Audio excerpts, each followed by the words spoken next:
party ground, and Borough. Well, that was absolutely cat.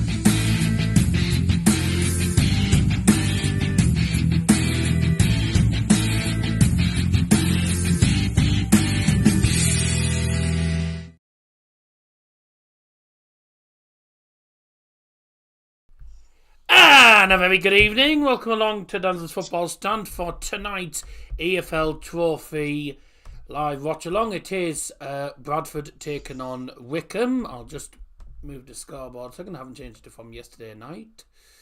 Well, I have changed it. I just you haven't got the timer there because I had to take the timer off yesterday due to issues with my TV box for some stupid reason. But I hope you're all doing well. Welcome if you are tuning in. Thanks so much for joining us. Make sure you get involved in the live chat as Bradford City take on Wycombe in the semi-finals of the EFL Trophy, with the winner heading to Wembley to face Peterborough United. That should be very interesting indeed. That'll be in April. This will be a difficult game, especially for Bradford City though. With Wycombe being a League One side, they'll be the underdogs coming into this, due to them being a League Two side up against a League One side, and they don't have a great record against Wycombe, it has to be said. However, though, home form-wise at the moment, and form-wise in all competitions at the moment, Bradford aren't on bad form at the moment. They're doing okay. It's a shame their pitch isn't very good, because their pitch looks awful. I don't know how the game is actually going ahead tonight. I've never seen such an awful field. I wouldn't care. Their pitch wasn't even that bad when they played against Borough. It was alright against Borough. But it's like a bog. There's going to be slips, slides. There's going to be players mistiming their touches. And it's going to be a bit of a mess, this game. But we'll see how it goes anyway. Welcome to anyone who's just tuning in the live chat. Make sure you get involved in the chat, of course, everyone. Shelley Hinchcliffe, a Wycombe Wanderers fan in the chat, has just put 2-0 Wycombe. Come on, let's go to Wembley. Thank you very much for joining us tonight. And anyone else who's just tuning in as well, thanks very much for joining me. Hope you're all doing very well.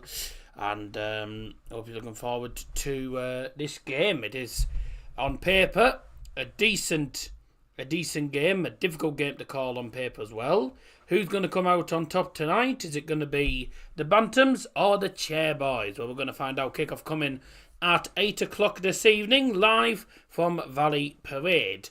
And joining me tonight is no other than Mr. Liam Martin, who knows what it's like playing against Wycombe Wanderers as a Plymouth man from last season. You had plenty of problems against them last season, didn't you?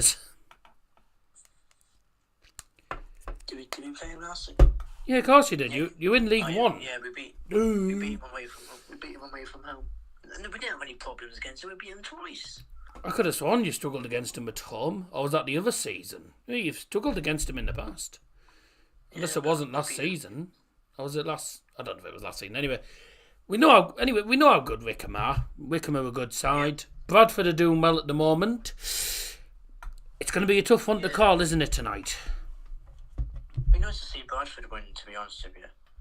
I'd be pleased for Bradford, obviously, being a northern man myself. And I've been to Bradford as well, for anyone who doesn't know. I went to Bradford. There was a vlog of Bradford versus Borough, if you haven't checked that out, from the EFL Cup. Borough got to the semi-finals and then cocked it up against Chelsea. Well and truly cocked it up, but it was one of them things anyway. What's your prediction for tonight's game? I've gone for 1-1. I've gone for penalties. I'm going 2 on Wycombe. Oh, fair enough. Fair enough. I'm just getting the lineups in my phone, so just bear with me. I'm having to do it on my phone. Unfortunately, I can't get the lineups on the screen because Bradford put their lineup out on the normal photo on Twitter, but Wycombe decided not to. Wycombe didn't. So I can't really put a photo of their lineup on the screen, which is quite annoying. Mason Play's been a while. Yes, hasn't it? Just welcome back to stream. Hope you're doing well. The Bristol Street Motors Trophy. And yesterday we saw Peterborough United demolish Blackpool by 3-0. They were certainly standing above the tower last night. I bet they were celebrating on the tower as well. And probably paid a visit into the Winter Gardens. I don't know, but yes, it's fair to say Blackpool weren't solid as a rock last night. Blackpool got absolutely rocked and absolutely battered by the brilliant Posh. The Posh were easily the best team in the game. They battered them from like start to finish, really. So, I mean, it could have been more. I mean, 3-0, I think, was probably the right result. No disrespect to Blackpool, but they were terrible. And they got, in fairness, what they fully deserved, unfortunately. As sad as it sounds, they fully deserved to get battered. Just having a look at the subs. Matt Butcher's on the bench. I forgot Matt Butcher had joined Wycombe.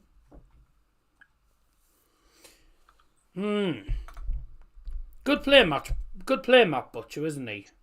Other than the own goal that he conceded at Cardiff. Yeah.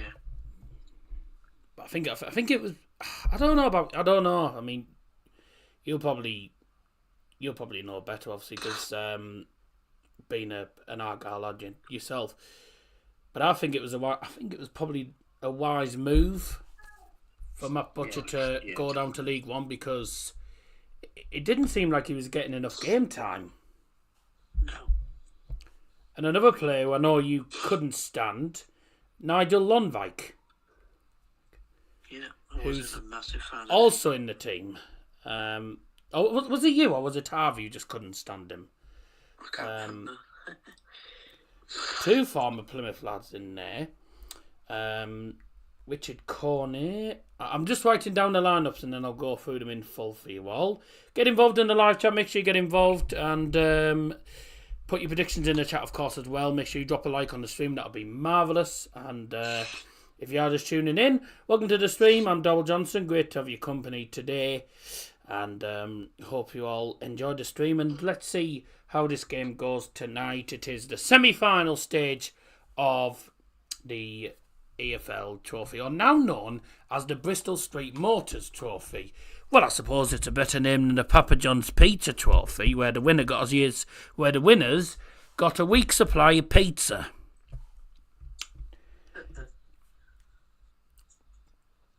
And last season, of course, the current winners and the current finalists, obviously Plymouth Argyle and the winners Bolton Wanderers, aren't in this tournament now. Bolton got knocked out to Blackpool, who then got knocked out by Peterborough United. As for Plymouth Argyle, they don't feature in this team because they're the League One champions. And they're now in the EFL Championship. And I say doing okay. They're not in the relegation zone, but about 5 or 6 points away. So could do with picking up a few points in the next couple of games. Wouldn't shock me if you've still got a point at the bother, but there you go. Mason's can't believe Liverpool are at the top.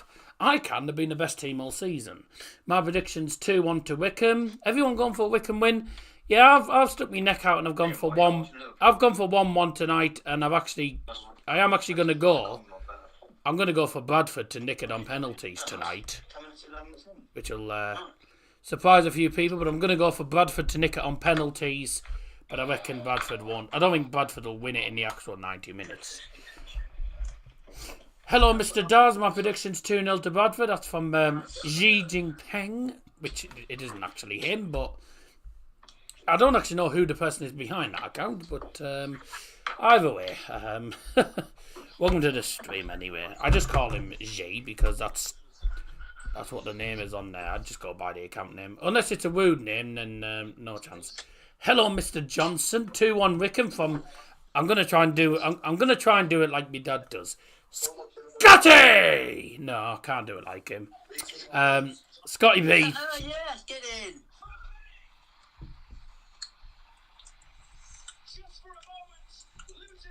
Hello.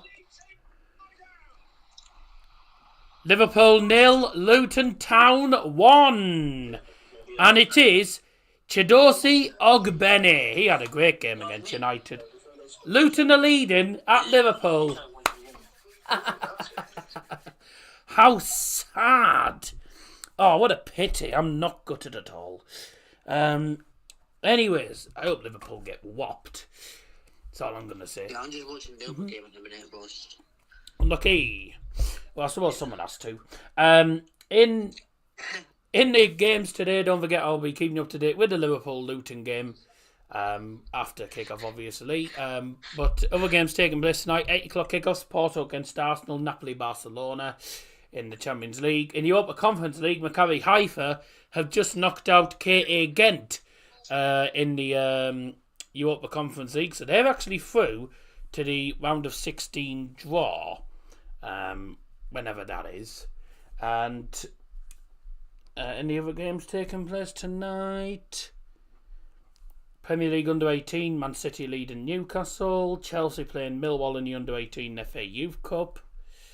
And no, just the EFL Trophy to tell you about tonight. So not many games to keep you up to date with tonight. So it means less work for me. And I'm not going to say no to that. And shut up, advert. I'm not going to say no to that. You know, I'm not going to be sad about not having to do much work tonight. But people are putting the predictions in at the moment. So we've got Scotty B with 2-1 Wycombe. Mason with 2-1 Wycombe. I think Liam said 2-1 Wycombe as well. Shelley with 2-0 Wycombe. And G with 2-0 Bradford.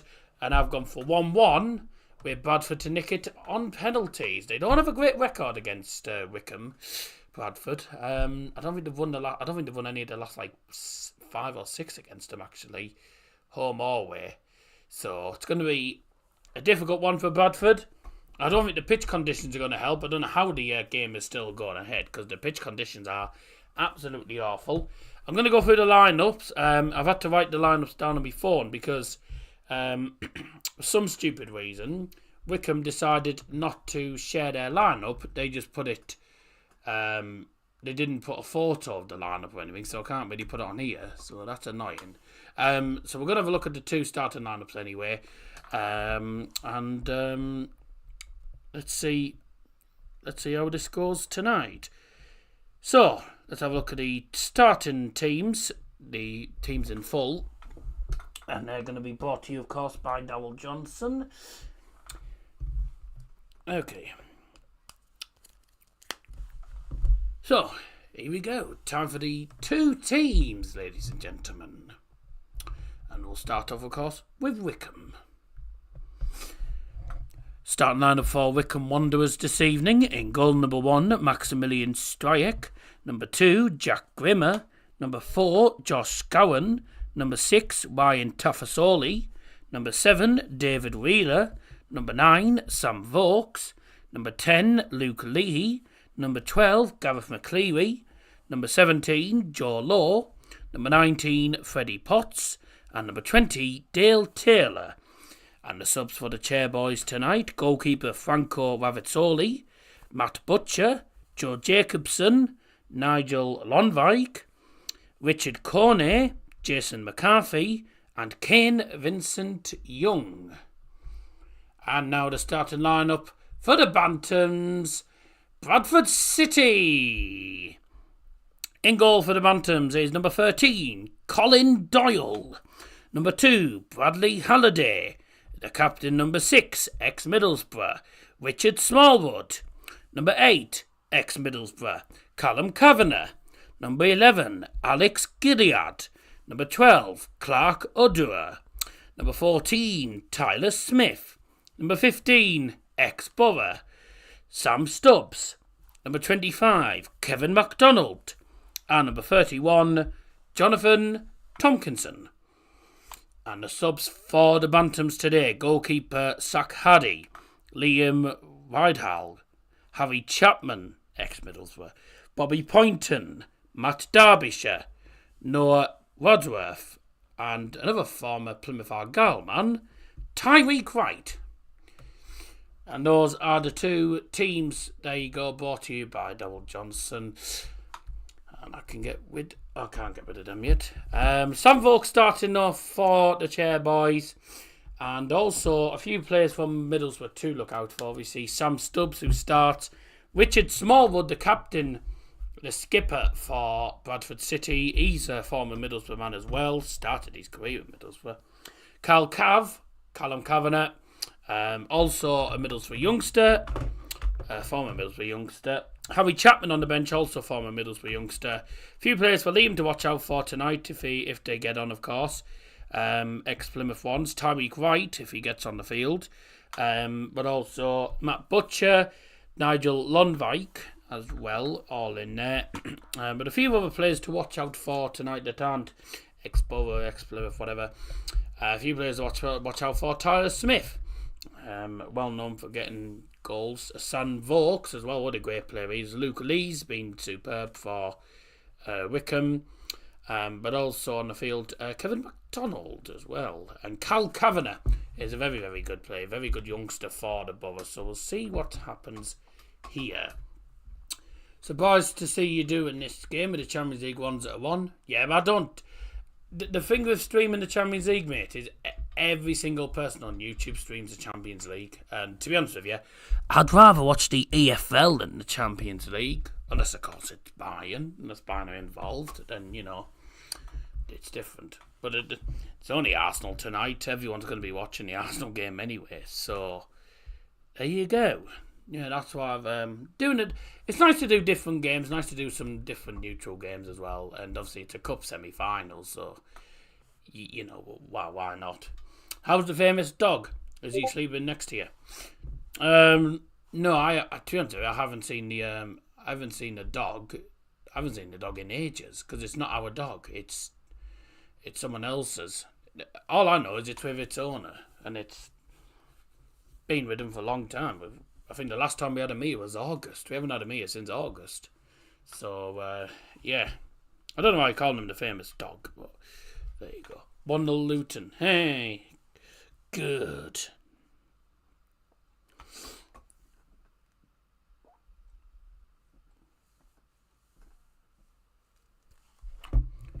Going to keep you up to date with all the goals that they go in tonight, of course.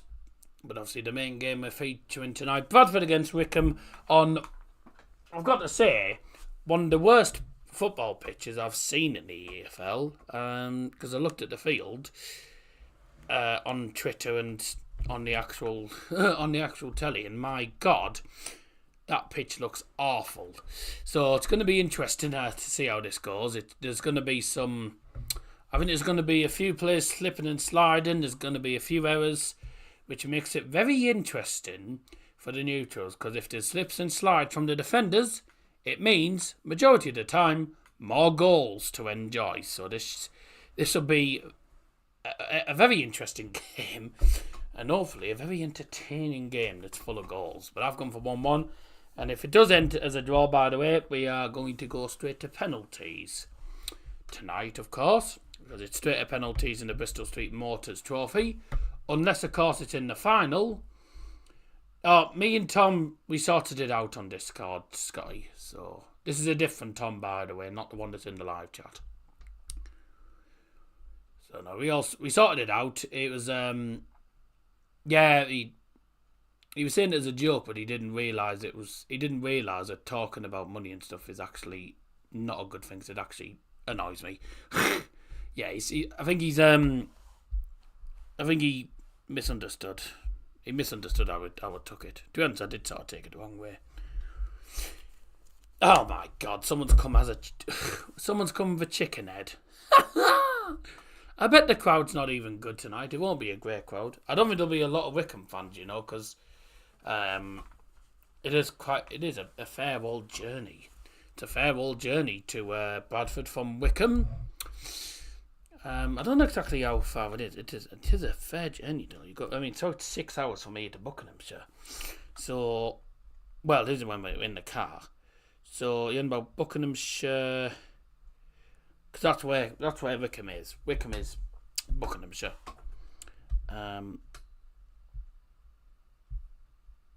High Wycombe, that's where it is. And you're going to Bradford City. And the traffic in Bradford is terrible. I will say that. So we're going from Adams Park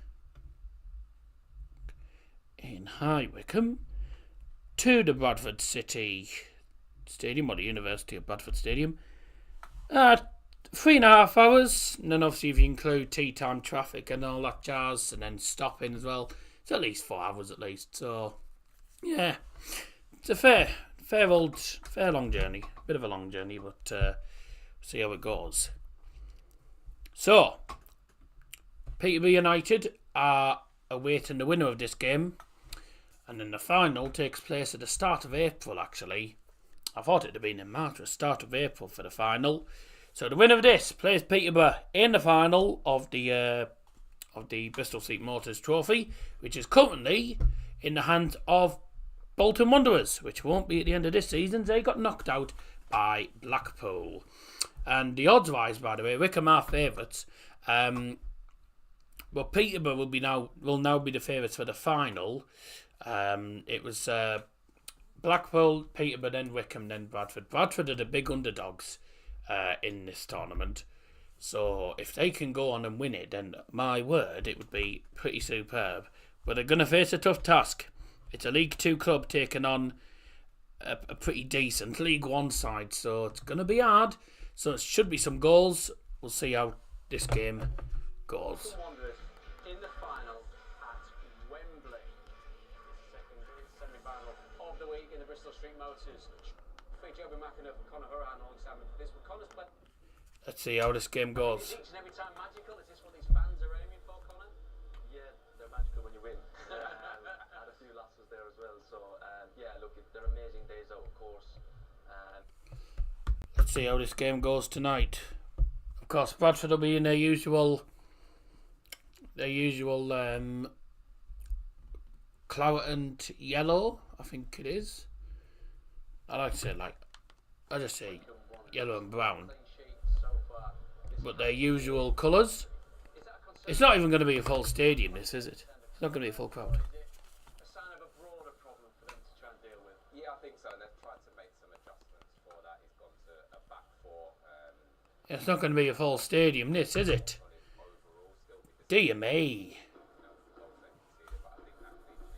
Definitely not full.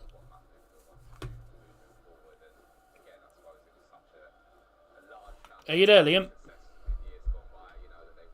Yeah. Do you want to show me where you're up to? I'm just watching the Liverpool game a second. Oh. Right. Yeah. Here we go then. Those are going to come out soon. Let's see how the game goes.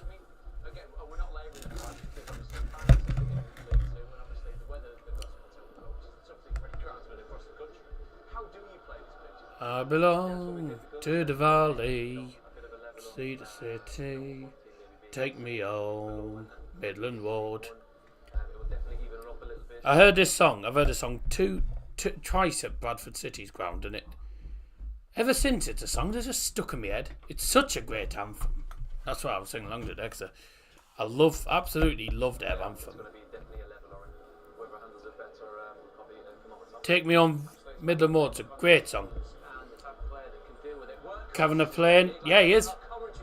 Ladies and gentlemen, please welcome onto the field for the EFL Trophy semi-final, Wycombe Wanderers and the Bantams, Bradford City.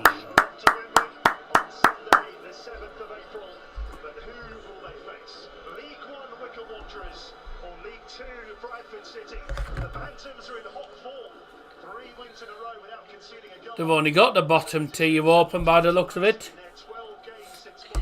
Not a great crowd. Oh no, yeah, it is the bottom tiers that are mainly open.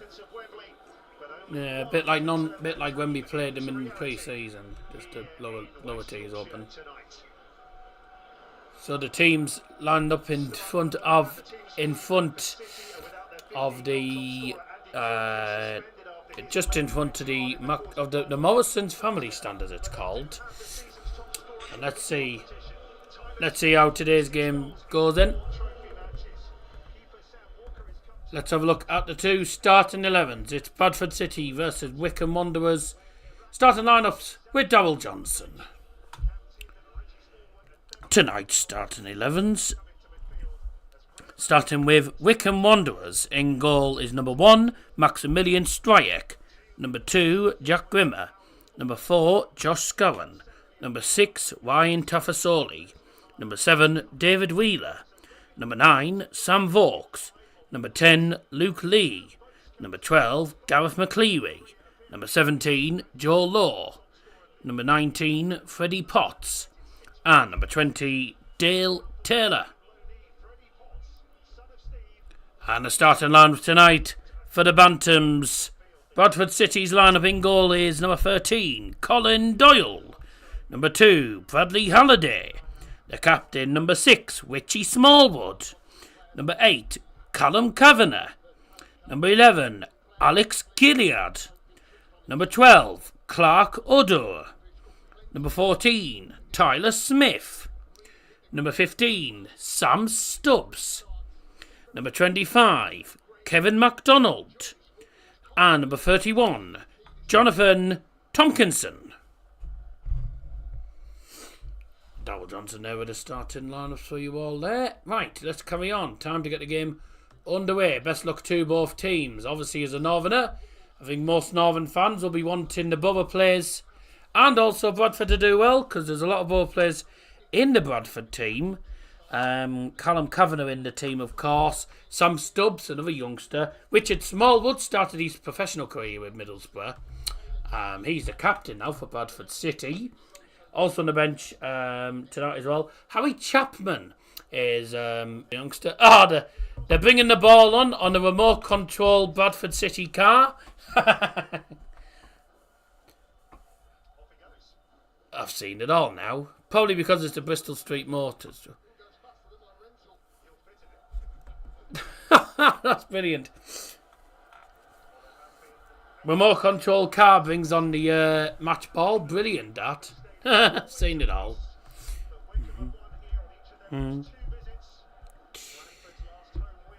I just have to be behind now because we're literally kicking off. Time to get the game underway. Bradford versus Wycombe Wanderers. Wycombe will get the game underway, going from left to right, whilst Bradford going from right to left towards the two-tier terrace stand, as I like to call it. Basically the former Brentford away end. It's such a weird stand, that is.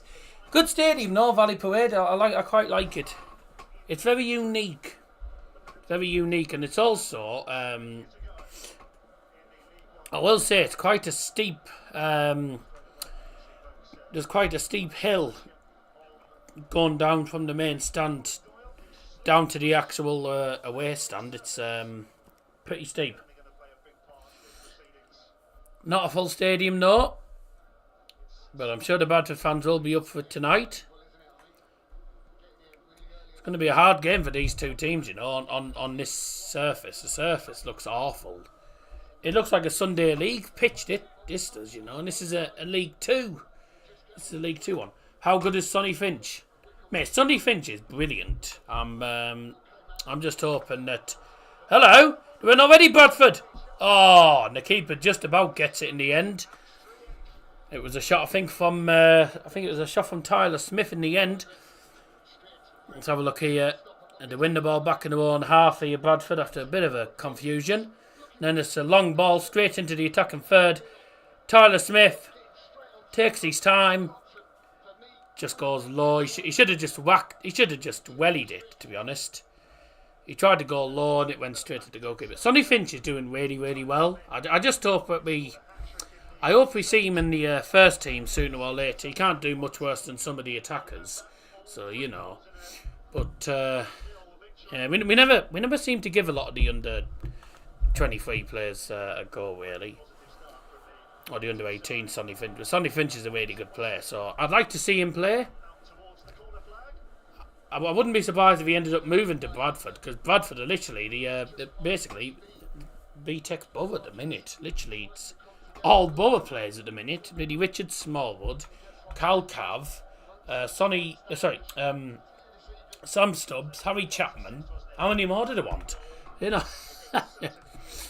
If you have just tuned in, good start for Bradford. Their first shot on the game was straight to the keeper in the end. They only managed to get it at the second attempt, though, because obviously the pitch is going to be very slippy. So the players will have to make sure they've got the right studs in tonight. because I don't think the pitch conditions are going to help them whatsoever.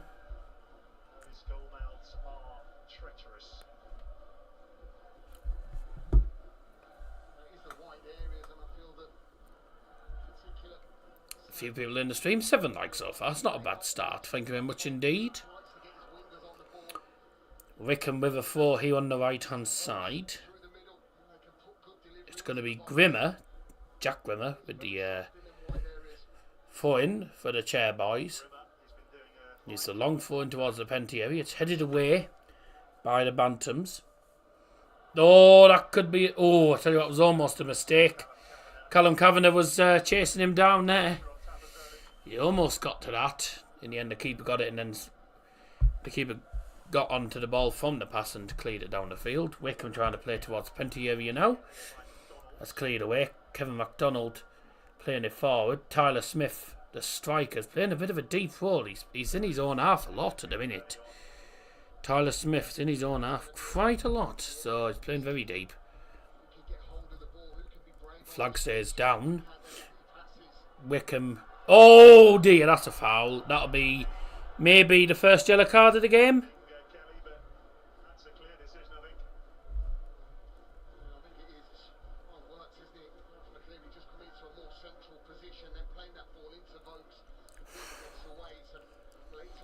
That's very late. It's a late challenge. Not a great challenge either. I don't know if that's the first yellow card of the game. I mean, most referees would have given the yellow card for that, but I don't think he's got one actually. I think he's got away with one there, ladies and gentlemen. I think he's got away with one there.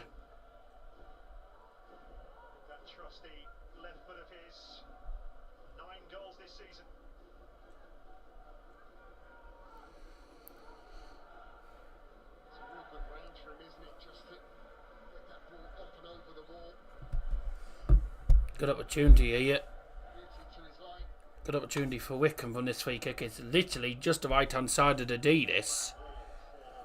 It's going to be a 4-man wall. No. Okay, it is going to be a 4-man wall. Just trying to work out who's going to actually take this free kick. Is it Luke Lee, I assume? Yeah. It's Lee, and it's blocked by the 4-man Bradford wall. 5 minutes in, not a bad start. 2-0 Wycombe, come on, let's go to Wembley. Yeah, you put that in earlier on. Let's hope there's a lot more new faces coming through the reserve team. I agree. If in doubt, you know. Have a go. At the end of the day, you don't. At the end of the day, you're not going to know whether the academy players are going to be good enough until you actually give them a chance. I mean, didn't Josh Coburn come from the academy? Josh Coburn, if I'm not mistaken, came from the academy. And look at him now. He scored against Spurs a few seasons ago. And then, look at him. He's a championship striker. He's not having a very good season, mind. But going to be a lot of pushing and shoving and pulling in the penalty area, I reckon. Going to be a few slip and slides. Going to be a few mistakes, I reckon, from the defenders tonight, because there's so many parts of the pitch that are going to be slippy. The goal mouth looks like a bog. Literally, I've seen non-league pitches, by the way, be and look better than this. You know, I've seen non-league pitches look better. Here comes the long throw. Long throw. It's away. I've been to Bradford Stadium twice, and the pitch has never been that bad. The pitch has been okay when I've went with Borough, and their pitch tonight looks awful. Got the big can of iron blue for this big semi-final. Up your nose, everyone. Graham Alexander there.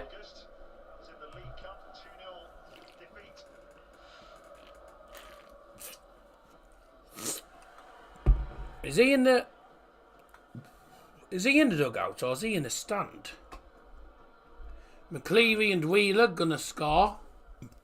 Fair enough. We'll see. We'll see if you're right. Predictions now closed. Thank you very much. Kavanagh again. In quickly though was Wheeler. What a great ball that is. Gareth McCleary, I think he'll get to that first up. And he sends it out for 4-2, the Bantams.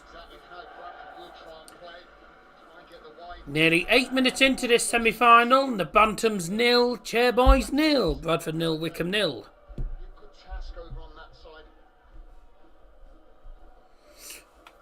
Be another 4. Another 4 in for Bradford. Both these sides have got the long throw in their armoury. That's another short one though. That's a cross that's blocked.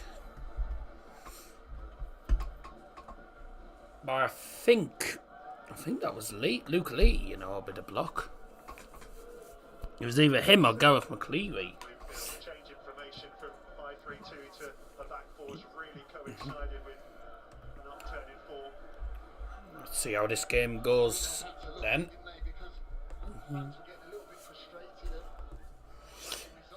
Going to be a hard game, I think, for both teams, given how the surface is at the minute.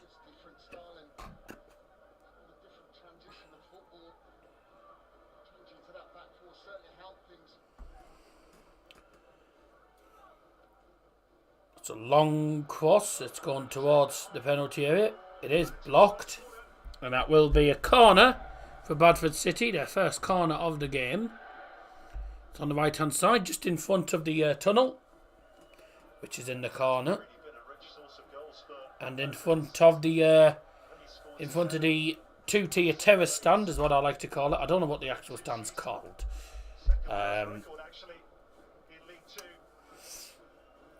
Corner in the box from Bradford, and it's in there. Oh. I think it was headed towards goal, and then no one got a good connection on it to try and turn it in. It's gone for 4 in this time. Last touch must have come off a Wycombe head, I think. Or must have been the Wycombe player got a last touch. I don't think it was a Wycombe head that got the actual touch. It was, if I'm not mistaken, it was a header towards goal. Either Wycombe shirt with number 29. Is that how old you are, or is that just a lucky number or something for you? McDonald on the ball. I've heard he makes nice chips. There's a shot from distance. Oh! I'll tell you what. Just over the bar, I think, for Modo. Oh, that gets a good connection. It is just looping over the bar. Gets a bit of spin on it, doesn't it? God, got a bit of spin, a bit of curl on it. 29's my door number. Oh, right. Got a bit of curl on that, didn't he? Yeah. And it's curled over the bar for Wycombe goal kick. It was a good shot though from Clark Odua. I believe that's how I don't know how he's pronounced. Odua or. I'm calling him Odua. I think that's how his name is. So Clark Odua with the shot there that was over the bar. Well, it was a good shot actually from distance. That Sam Vokes. There's a name I remember. There's a name that we all remember. Sam Vokes. Bloody hell. He's played for so many clubs. He's played for so many clubs, if I'm not mistaken. He's played for Wolves, Sheffield United, Norwich, Brighton, Burnley, Stoke, and Wycombe. He's played for a lot of clubs, hasn't he? Dear me. Yeah, most people will remember him obviously from Stoke and Burnley, I think, more than likely. This is his 3rd season, by the looks of it. It's his 3rd season at Wycombe Wanderers, actually.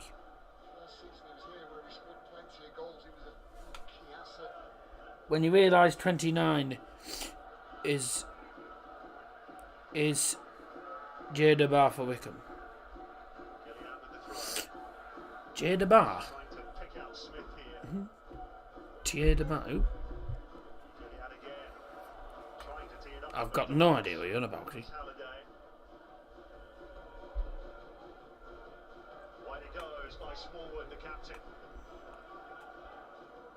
Playing some very nice stuff here, Bradford.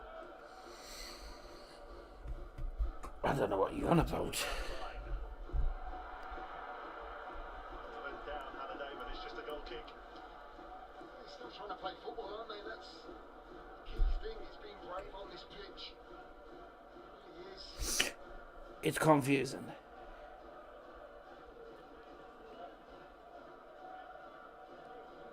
Well, as the guy said earlier, he led Salford City to the final in this competition in 2020. Sadly for him, sacked before the final took place, postponed because of the pandemic. Graham Alexander there. Up in the stands. What are you on about? A big touchline ban.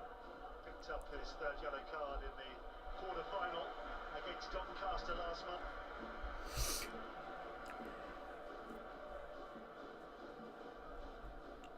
No, it's confusing. You don't say. I've got no idea what you want about. Healy with the throw, Cleary. Gareth McCleary on the ball on the left. Right-footed, in-swinging cross towards the far post. Headed by Vaux at the far post, into the air and into the gloves. In the end of Doyle. Yes, exactly. McCleary's trying to put that ball. It was difficult to make the power back across that big shot area. Oh. It is a fact that neither of these sides have been behind in this season's competition. Both of them, it's their 7th game. Oh, dear me. Through to the semi-finals. It'd be great. I mean, I can't lie, as a northerner, it'd be brilliant to see Bradford in the final. Peterborough versus Wycombe, though, would be would be very interesting. Wouldn't have far to go, though, Wycombe, because Wembley's only the other side of London for them. They're sort of just outskirts of London, aren't they, really? Buckinghamshire, and then you got Peterborough gonna have to make a bit of a journey. 5-2 Wycombe against Peterborough. Let's do it again. Well, either way, we'll have a new name on the trophy this year.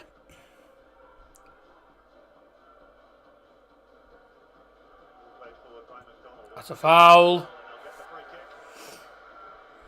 When did you beat Peterborough 5-2? Was it this season? Was it this season? Was it last season? I can't remember, actually. There's a low shot that's fizzing along the surface from Gilliard, and it's pretty easy for the goalkeeper here, wasn't it, really? Hi. Come on, Bradford. Hello, Peter. Yeah, it was this season. Fair enough. Bradford side with just one defeat in their last 10 games. If you have just tuned in, 16 minutes in this EFL Trophy, or the Bristol Street Motors Trophy semi-finals. Don't forget, if we do end level, we go to penalties. 4 shots for Bradford, 2 on target. And only 1 shot for Wycombe, which wasn't on target. I think it was blocked in the end. So, Bradford the better side. Wycombe trying to get in, but Bradford have been a bit stubborn in defence at the moment. I mean, I'm not surprised. Bradford are a very, very good side, especially at home. And they've been good. They have been decent last couple of games. They have 5 games unbeaten. Colchester are going to win the Essex Senior Cup. That wouldn't surprise me. They'll be like the biggest team in Essex. There's a shot! Oh, Kavanagh! Carl Kavanagh latches onto the second ball quickly. And then he hits the shot low, just inside the penalty area. And it is just wide at the post. Oh! I tell you something, if that was on target, the goalkeeper wouldn't have got that. The goalkeeper didn't even see the shot until it was late. So he was rooted to the spot. If that was on target, that would have been in. It was a good opportunity there. Carl Kavanagh again. Good play. He's a good player, Kavanagh. I don't know why we never really gave him a chance. I'm a bit disappointed that we never really gave him a chance in the first team. Because he's a good enough player. He's a good enough player to play in the first team. I think a move to Bradford was probably the wise decision. I think the same for the likes of Sam Stubbs and Harry Chapman, Borough youngsters, now playing for Bradford City. Probably wise decisions to go to League 2. I wondered why I couldn't hear you. I had the sound turned down. Just turned up now. Are you watching the game or are you watching Liverpool? Yeah, I'm watching the game. Oh, you're probably behind me, but I can't do anything because I've got the clock going. So, sorry. But you were watching Liverpool anyway, so that's why. So, I bet you're not even that far behind. I bet you're only about 10-15 seconds. You probably won't be far behind. Normally. Yeah, not too far. What are you on at the minute? 18, 25, 26, 27. Hey, you're literally 9 seconds. You're 9 seconds behind. Which isn't. It's not bad really. Been a good start from Bradford, though, hasn't it? And the win again. Oh. I think we can all agree if anyone's going to score first, it's going to be Bradford. They're playing well. They're playing well. Playing well for a League 2 team with a terrible pitch. The pitch is awful. I was actually saying about the Borough youngsters that are now playing for Bradford. It was a wise move. Would you say the same for all of your players that have joined Wycombe? The likes of Tariq White and Matt Butcher. I was saying about the Borough youngsters. There's about 4 Borough. Well, there's 3 Borough youngsters. 3 Borough? Yeah. 3 Borough youngsters in the Bradford team. And I was saying it's a shame that we didn't really give them a chance. And, probably the move to Bradford was probably right. I don't know if you'd say the same for Tariq White and Matt Butcher. Tariq White, I'd probably say he was awful. Matt Butcher, though, I was very surprised of his move to Wycombe. Yeah. But what was the main reason? Was it to do with lack of game time, or was it? Probably lack of game time. I'm not really sure, to be honest with you. Knowing Harvey, he'll know. Imagine Harvey England tunes in now and he's going, "It's Tyreek." He's on the bench actually, so he's not even starting. That's a good ball. Come on, Bradford. Sorry for the Wycombe fans, but as a Northerner, I'd like Bradford to win, and I have to say, I quite like Bradford. I quite like Bradford as a club. I think they're a good club. Good club, good stadium, very friendly fan base. They were good when we played against them, and I've got a very good anthem. I've got to say, so they're very good. Got a very unique stadium, but I like Bradford. Yeah, the city's good depending on which part you go to, but then again, I could say the same for Borough. There's only a few parts in Borough that's good. The rest of it is, Borough's an absolute. So many Borough fans, but our town is a bit of a dump yard. All you get in Middlesbrough is people smoking cannabis. You get people smoking weed, smoking cannabis. You get kids acting as chavs. You get loads of chavvy behaviour. You get people stealing from shops and charity shops. It's absolutely awful. Oh, and then you get loads of beggars in the street. So yeah, if you want to visit Middlesbrough, then feel free. But I think you'll realise, yes, it's not the greatest of places. I've been in Middlesbrough for 21 years, and when you're in town, you got to keep yourself to yourself. There's a lot of Romanians these days that are living in Middlesbrough as well, and I can't lie, they're annoying. They're annoying because they're the ones that have because I work in one of the charity shops, right? They're the ones that have no manners and also steal from charity shops. Like, how sad do you want to be? Stealing from a charity shop. That's like punching someone that's in a wheelchair. Genuinely. Stupid and just horrible. Why would you do that? It's just bad. It's bonkers. It's bonkers. The amount of things I see in Middlesbrough these days are just bonkers. And then we got, speaking of Borough, by the way, the fans that were racially abusing the Leicester fan, by the way, at the Leicester City game, have both been suspended. I mean, the pitch is awful. Dear me, look at that pitch. And the rain's still coming down. It's awful. Dear me. What an awful day in Bradford. Oh. Welcome to... Huh? I don't know how you even say that. Course 1.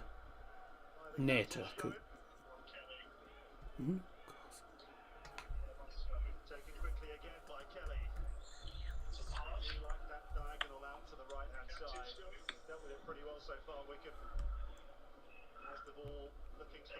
Is there such a word as...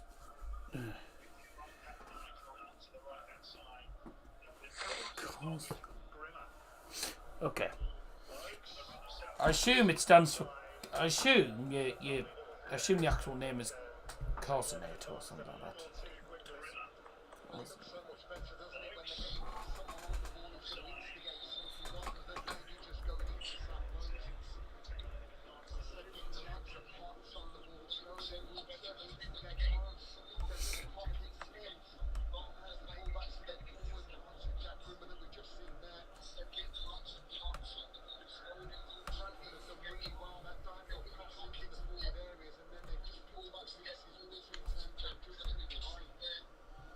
And yes, it is.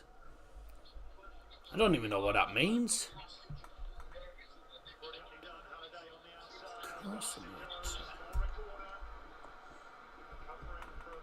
It's not even a genuine word. Because normally when people have names like that, it normally means something. I've typed Corsinator in, it's come up with coriander. Ha! Well, it's my name. Well, your name, surely your name is not Corsinator. Okay. Anyway, I've seen some interesting names before. Anyway, I hope Wycombe win. Having a nice day. Yeah, I'm saying lovely day in bloody Bradford, dear me. Yes, it's fair enough. Just never seen a name like it.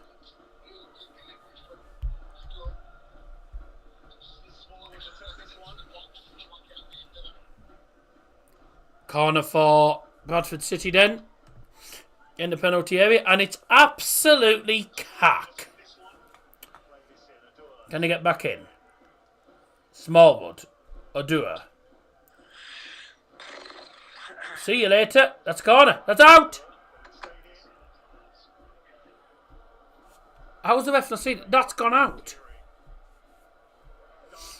That's gone out of play, that. I can't believe he's classed that as in play. I've never seen that before. Well, thanks everyone for joining us anyway, even if I don't know who you are. And if you are watching, by the way, thanks very much for dropping by. If you have just tuned in anyway, by the way, and you've missed the first 26.5 minutes, it's 0-0, as you can tell on the scoreboard at the top there. Bradford City against Wycombe, the Bantams against the Chairboys. Bradford probably seeing more of the ball and certainly having the better of the game. They are on decent form at the moment under Graham Alexander, so it doesn't surprise me at all. They are doing well in the league. They're about 5 games unbeaten. They got a draw against Wrexham, by the way, a couple of weeks ago as well. At oh no, they actually beat. No, they had a draw against them earlier in the season, didn't they? They actually beat Wrexham. Not that long ago. They beat them the other week, didn't they? Beat Wrexham away by 0-0. Beat Doncaster in the end by 0-0 through Harry Chapman to get to the semi-finals tonight. But last couple of home games, beating MK Dons 4-0, beat Sutton 1-0, drew 0-0 to Wimbledon. 5 games unbeaten in all competitions. And with regards to home form, they've won... Well, they're unbeaten in about 5 home games, actually. Salford, Donny, Wimbledon. Yeah, they're unbeaten in 5 home games and unbeaten in 5 in all competitions. So they're doing really, really well at the moment. So I say it's going to be a difficult one for Wycombe tonight. Wycombe's form, a little bit inconsistent at late. Drew against Oxford 0-0, lost 2-1 to Bolton. Beat Peterborough 5-2 the other week, yeah. 1-3-1 away to Cheltenham. So they're winless in the last 2. They'll be looking to get back to winning ways tonight. But at the moment, if anyone's going to score first, it's Bradford City. They've had 2 shots on target, both of them practically straight to keeper. We've had Carl Kavanagh having a shot just inside the box. It just went wide at the post. Ordua had a shot from about 20 yards out that curled over the bar. And Wycombe's only shot really, I don't even know. I think it was blocked or something. But they've Wycombe have offered absolutely nothing going forward, which surprises me when you got a player like Sam Vokes up front. He's a very good player. You got Gareth McCleavey, who's very good from left back. You got Luke Lee, who's been really good this season, and yeah. I'm surprised. I'm surprised at how poor they've been in this match. Bez Lubala there in the stand watching on. He can't play, obviously, due to him being cup tied. He played in the tournament for Burton. So he's cup tied. He can't play in this tournament. I'd like Bradford to win, to be honest. It'd be brilliant for Bradford to win. But, like I say, I'm watching as a neutral, so see how it goes.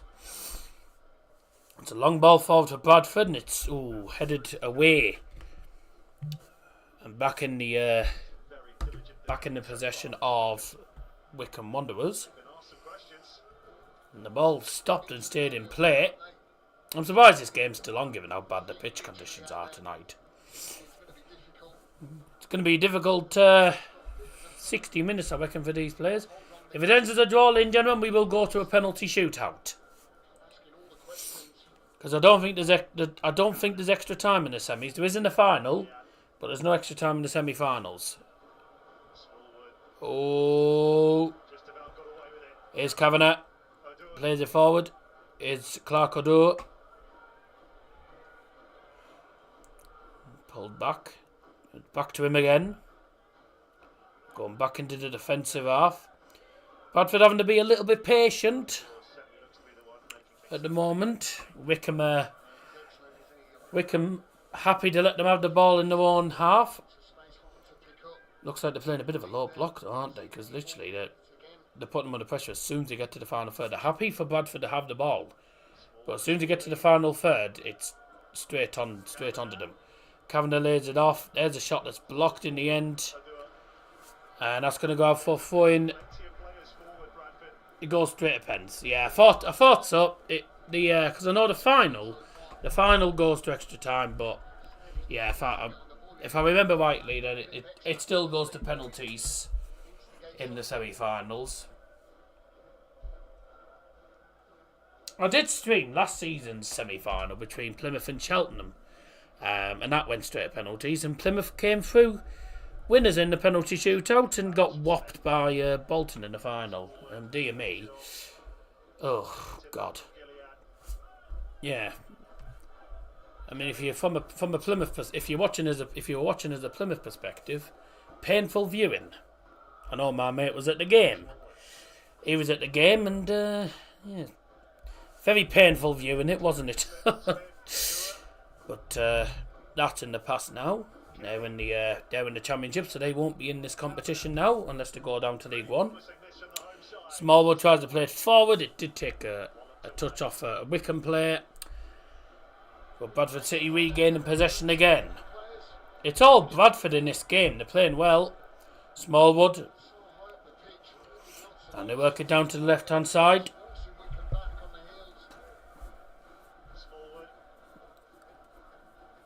Nose is doing me head in. He managed to stay on side there. Halliday. Here's Tomkinson, the American.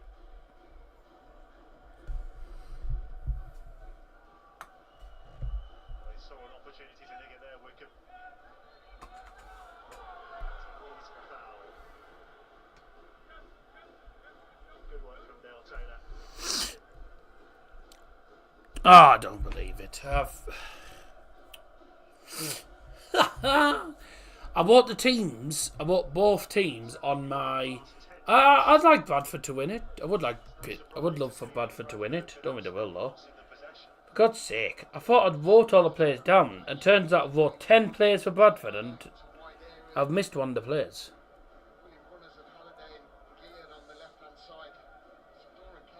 Who's been missed? Kieran Kelly. Oh, so I wondered when I saw it. You know, thinking, God. Can't believe I've done that. Oh, Fizdicus to face a goal.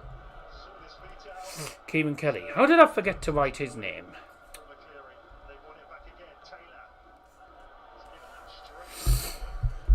Right, so Kieran Kelly's the player I forgot to write down. I'm an idiot.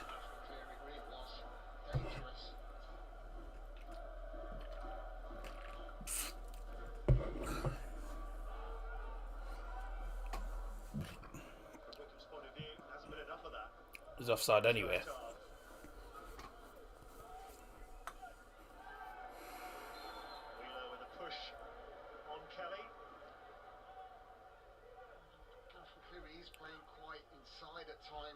Gareth McCleary giving away a free kick by the looks of it there.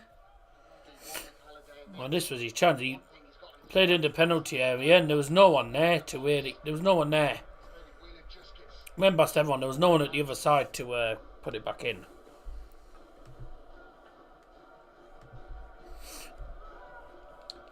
Bradley Halliday with the throw-in for Bradford on the right-hand side now. Not much happened nothing's happened really in the last 30 seconds or so. That's why I didn't commentate on anything the last couple of seconds. Bradford working with it well. That's a decent ball, and that's headed out by the Wycombe defender for a throw-in. It was actually Luke Lee.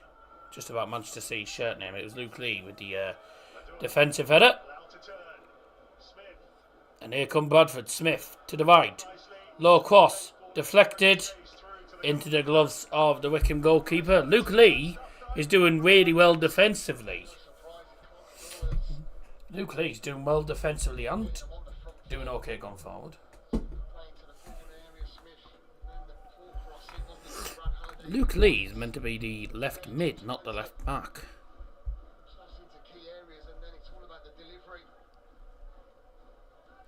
Yeah, Luke Lee is meant to be the left mid, not the left back. So looks like him and Gareth McCleary seem to be switching places.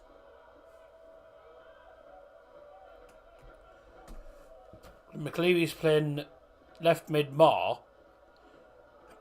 and Luke Lee is defending well in the left back position when he's a left mid. Very strange. Mark Neal's joined. Hello, Sam. Leeds Leicester on Friday. I'm out on Friday night. Get out. He's going to have to get that away. Ooh, no. Good pass. Cal Cav went down. Thought he was going to get it. He thought he was going to get a free kick for that. No. Kavanagh trying to wriggle between two players there and didn't do it successfully. Good closing down. It's a throw into Wycombe, literally at the corner flag actually, but in the one half. Nice of you to join us, McNeil.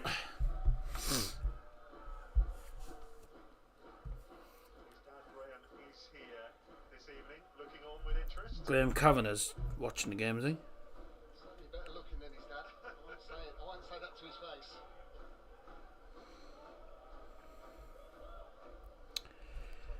Just let you know, latest scores in the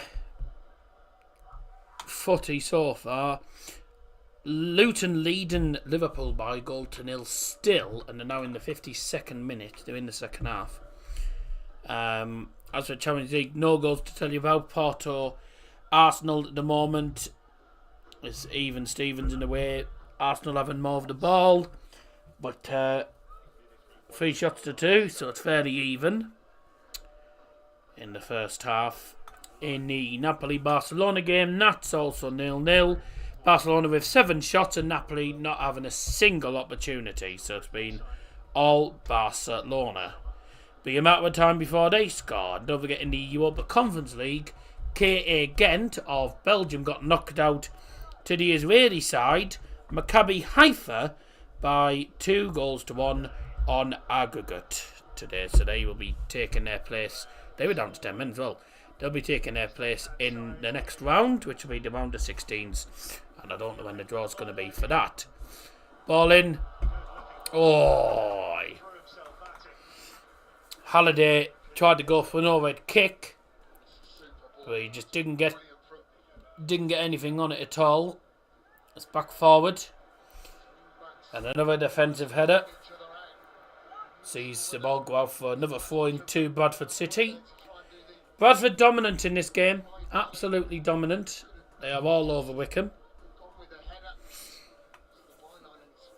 It's a decent cross. Oh, he does throw himself out, doesn't he? But doesn't manage to do it.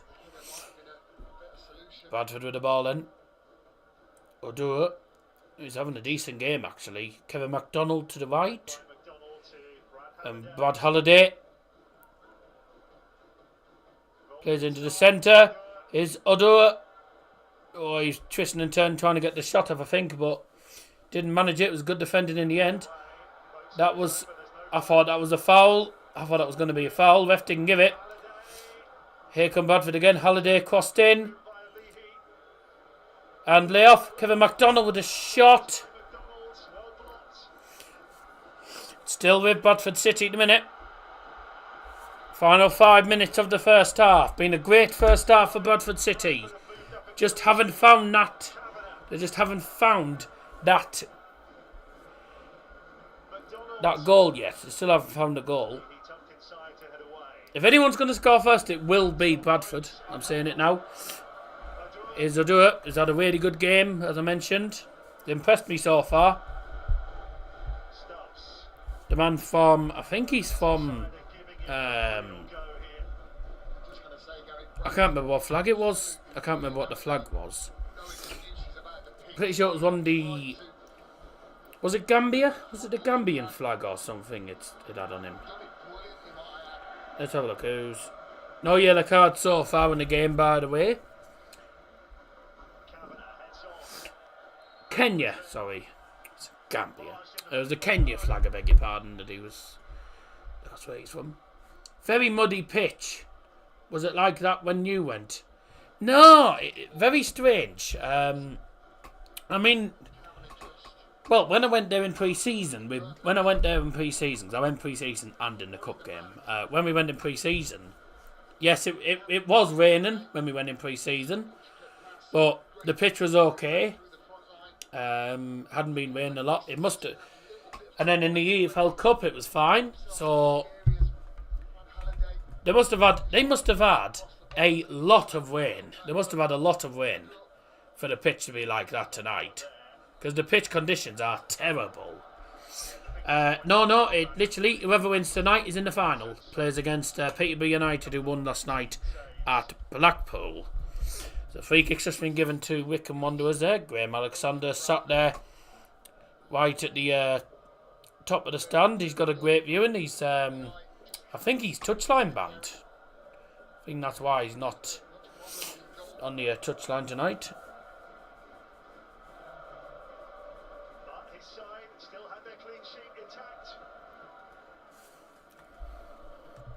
I think going into half-time, I reckon Graham Alexander and Bradford will be the happier of the two sides, really.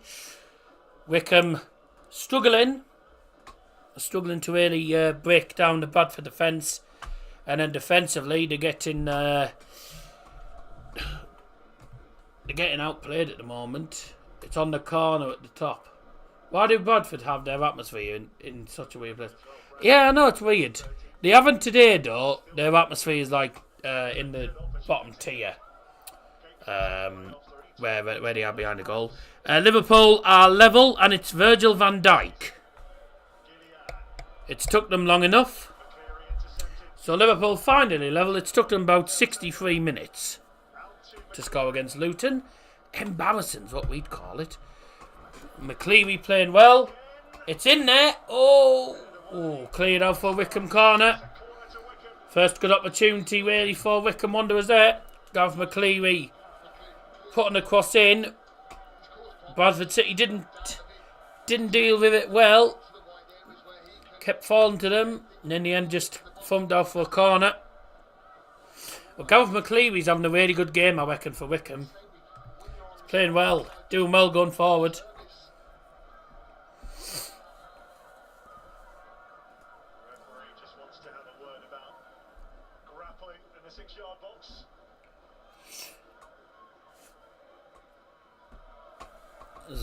There was a lot of shirt pulling and tussling in the penalty area.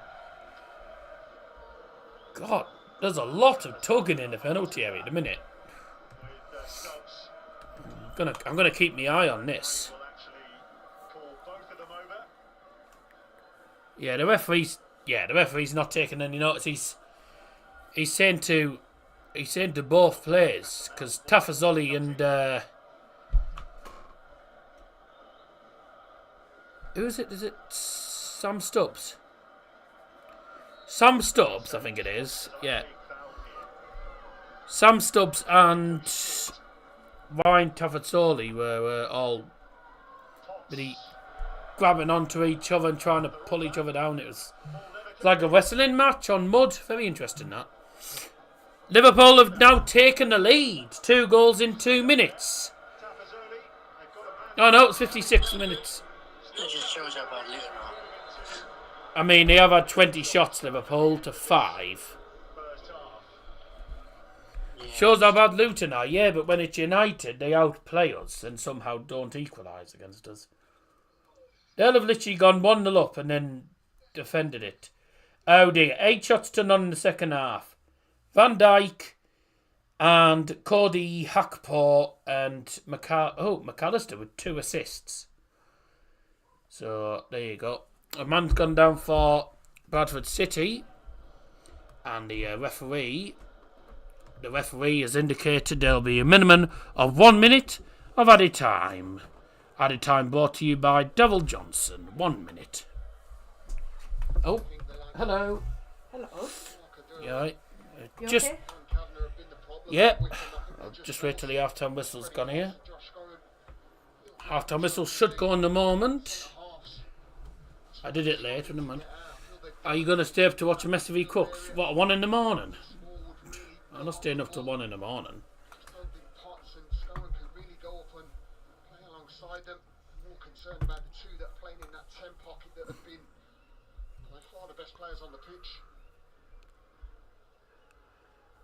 Well, he's still getting some treatment here, Kieran Kelly. There's some Boa fans that are bloody getting Salt Lake City shirts. Horrible ones, aren't they? Oh, hello. Going up to win a header and then all of a sudden you get What's happening here? a solid knee in your side. I think his game might be over here. I don't know who it is, but it looks like his game might be over. Looks like he's in some discomfort by the looks of it. We were only meant to be playing 1 minute at a time, but I think the game will carry on because we've just got an injury issue at the moment for Bradford. We mentioned Callum Kavanagh's dad. Oh, there's Graham Kavanagh. There's Graham Kavanagh. That's Carl Kavanagh's father. Where's his hair? He's left it in the washing machine, I reckon.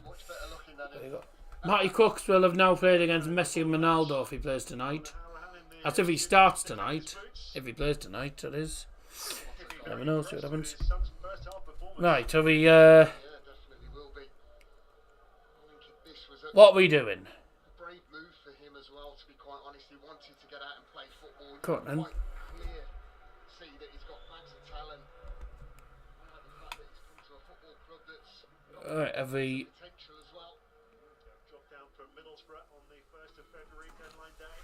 there's Carl Kavanagh, a Middlesbrough lad. Determined to make the most of this opportunity. Middlesbrough lad that's well, he was playing in the youngsters, but never really got a chance to shine for the first team, really. I think he only played out once or twice for the first team. He needed more game time, and Bubba loaned him out to Bradford, which I think's a sensible move. And I think we're seeing his full potential at Bradford because he's playing well. He's played well in this game. He's playing well in general for Bradford. Well, the Bradford player that was down is now off at the side of the field. It was who was that? 18. Kieran Kelly, I think that is. So Kieran Kelly has now gone off the field, and I reckon, to be honest, the half-time whistle will go. The half-time whistle will go pretty shortly, I reckon. Now we were only meant to play 1 minute, but obviously The referee says that the half-time whistle's only just gone now, Bradford City have been excellent. because we hadn't played a full minute before the injury. Opportunities, one which he drilled just wide. No, he's not on loan. Sorry, Good about the Bantams. he's at Bradford permanently now. We sent him permanently. I don't know why we did it. It was daft. Over the crossbar. But there's the half-time whistle in, gentlemen, eventually, and it is Bradford City 0, Wycombe Wanderers 0 at half-time. On the transition. Heart up. Got to say though, I think anyone who's watching from a Bradford perspective, I think will be very, very happy with that, because Bradford City have played really well. They've played some good football. Yes, the pitch conditions haven't really helped matters. The conditions on the field are awful. And Wycombe have struggled. Wycombe really have struggled in this game. I don't know whether it's necessarily down to the pitch conditions or whether because Bradford's defence has been stubborn and good, like it has been for the last 5-6 games. So they are 5 games unbeaten in all competitions, by the way, and they are, I think, 5 home games unbeaten at home as well. So they're one good form, Bradford City, at the moment. They're certainly a team to watch. As for Wycombe, though, Wycombe are coming into this game on a winless run. 2 games on the bounce without a win. Obviously drawing to Oxford United at home 0-0. So yeah, it's been a hard game. I mean, I do think if anything, if anyone's going to score first, it will be Bradford City. Bradford, I think, fully deserve to be winning this game, but they're not winning because they just haven't been clinical enough in front of goal. Sounds like bother, doesn't it? Haven't been clinical enough in front of goal, but they've played well. They've played some good football. Carl Kavanagh has had a really good game. Clark Odua has had a really good game. I think he's been probably the star man for Bradford. Not to mention Bradley Halliday, who's had a good game on that right-hand side against Gareth McCleary and Luke Lee. But for Wycombe, I think Wycombe's star man at the moment, I think it's got to be, I don't know. Wycombe fans, I mean, we've got, I think, 1 or 2 Wycombe fans in the chat, so Wycombe fans might disagree. But I think the best player for them so far has been Gareth McCleary. Gareth McCleary's been very good going forward. I've got to also mention that Luke Lee has done really well. He's sort of done Gareth McCleary's well, really. He's been winning the aerial duels, defending well. So him and McCleary have both had, I think, really good games for Wycombe so far tonight. Sam Vokes has barely had a touch of the ball. But I think for Bradford, Carl Kavanagh has been brilliant. Also, Odua has had a cracking game, and Bradley Halliday as well. So there's been some good performances all round, I think, for both teams. It's been a difficult game. We knew it would be a difficult game to call tonight. But I think if anyone's going to take the lead in the second half, it will be Bradford City. Liam, if you're still there, if you want to give us any thoughts on the game, then feel free to do so. Let's have a look. All the televised games tonight are 0-0, and the one that isn't has goals. Yeah, sounds about right, doesn't it? Then again, we had a lot of goals yesterday, though. We did have quite a few goals yesterday, didn't we? Man City only won 1-0, mind, but they got themselves the win, which was important. And also, I think, there was 3 goals in the game at Blackpool against Peterborough, which I streamed last night as well. But, yeah, it happens. There's always having games on TV doesn't always guarantee goals. You know, it's just pure luck, really. Whatever happens in games happens. Like, the Ipswich game against Rotherham wasn't televised last night, and it was 4-3. You know, I mean, well, it's probably on Red Button, but it was 4-3 anyway. You know, that was a crazy game, wasn't it? Just going to go through the latest scores for you all very quickly before we head off for a break.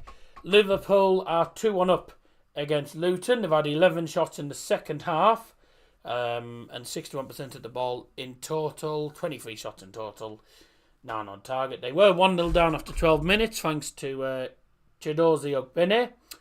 And then in the second half, Virgil van Dijk and Cody Gakpo turned it around for Liverpool, and they are 2-1 up after 67 minutes. 2 assists for Alexis McAllister, by the way. He's doing really well, isn't he, at Liverpool? And in the Champions League tonight, 4 shots each in the game between Porto and Arsenal. Only 1 shot on target in that game. That was for Porto. So 0-0 to half time now at the Estadio do Dragão. At the Stadio Diego Armando Maradona, the Maradona Stadium as I like to call it, in Naples. Napoli 0, Barcelona 0 at half time. Barcelona having 7 shots and Napoli not registering a shot in the game. Let's just have a look at the stats for this game. Bradford versus Wycombe. 2 shots for Wycombe, 7 shots for Bradford. Bradford team 63% of the ball. And I think, as I said earlier on, I don't really need to say it again, but Bradford are dominant in this game. And if anyone's going to score first, it will be Bradford. If Wycombe score first, then it'll be totally against the one to play. But we'll see what happens. Second half coming up very, very shortly. Don't forget, if it ends as a draw, we go straight to a penalty shootout. So you don't want to miss this second half. We'll be back for the second half in a couple of minutes.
2, 3, 4.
Okay, ladies and gentlemen, welcome back. It's time for the second half of this semi-final now. Both teams back out, ready to get the game back underway at Valley Parade. Goodbye, phone. I think Graham Alexander will have been happy of the two managers at half-time. Second half, the pitch is even more soggier than it was in the first half. The pitch is just getting worse and worse. But we're going to carry on. We have to have a winner tonight. And Bradford get us underway for the second half. Good ball. Dear, that was cock. And if you just joined us again for the second half, welcome back. And if you just joined us for the first time today, welcome to the stream up. You're all doing very, very well. Great to have your company tonight. I'm Daryl Johnson, bringing you live coverage of Bradford City versus Wycombe Wanderers in the EFL Trophy semi-final. Let's see what happens tonight.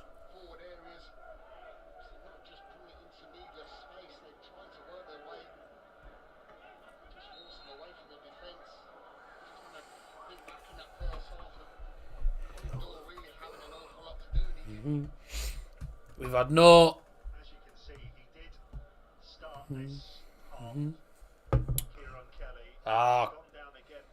Kieran Kelly was the man that went down at the end of the first half. He's gone back down again, and he was held back up, but he's gone back down again. So yeah, I think that's the game over for Kieran Kelly. Looks like Kieran Kelly won't be able to carry on this game. It's a shame for the lad. This was in the first half. He got kneed. He got kneed in the hip. Now that is very sore. Got the knee in the hip. That's very, very painful. So we're going to have the first substitution of the night, and it will be for Bradford City. And it's, I think that'll be Liam Ridehalgh. Looks like he, yeah, Liam Ridehalgh's going to come on. So injury issue then for Graham Alexander. 3-1 to Liverpool, by the way. Luis Diaz with the goal that should clinch all 3 points for them. Did you speak to me at any time? Because I went shop then. Oh, right. I was wondering what your thoughts were in the first half, but you'd gone. Yeah, sorry, I was at the shop. Yeah. Still in the balance, isn't it, this game, even though Bradford have been dominant. Just don't go to pens. Yeah, don't think we won penalties tonight. I'll have to watch it behind because obviously you've got the time. Yeah. Substitution for Bradford City going off is number 18, Kieran Kelly. And he's replaced by number 3, Liam Ridehalgh.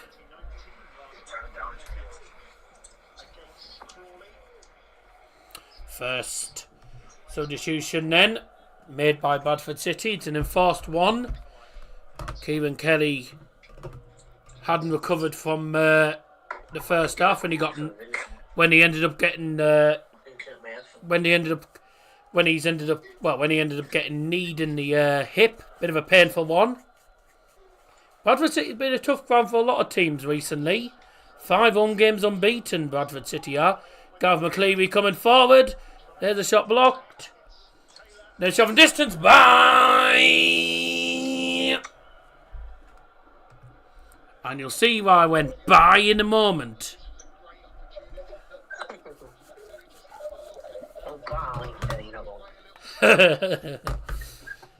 Yes, just free. Bye. Well, the ball's like one way.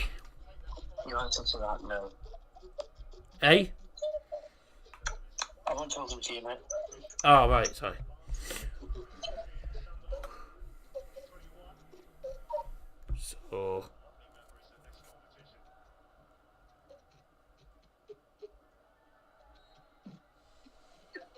So Liam Whitehall is on the field now for Bradford for the unfortunate and injured Kieran Kelly, who's had to go off early in the second half.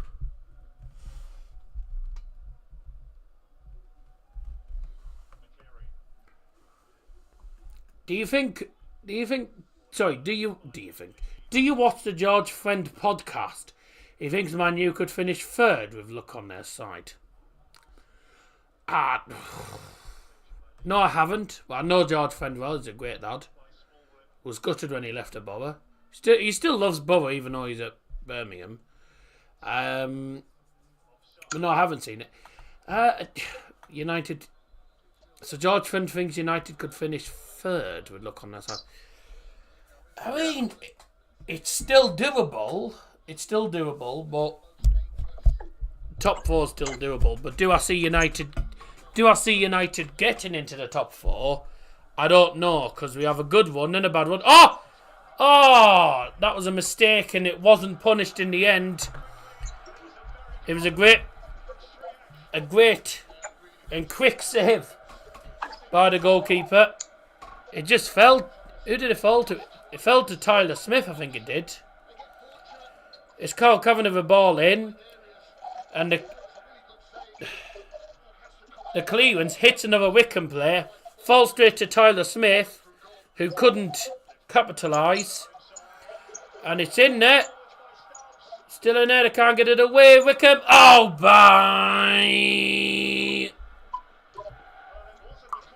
I tell you what, Wycombe have got a bit lucky there. Bit of a let off there twice. They just couldn't get it clear, could they? Wycombe on both occasions, and then that shot in the end fired over the bar. Good start to the second half, this.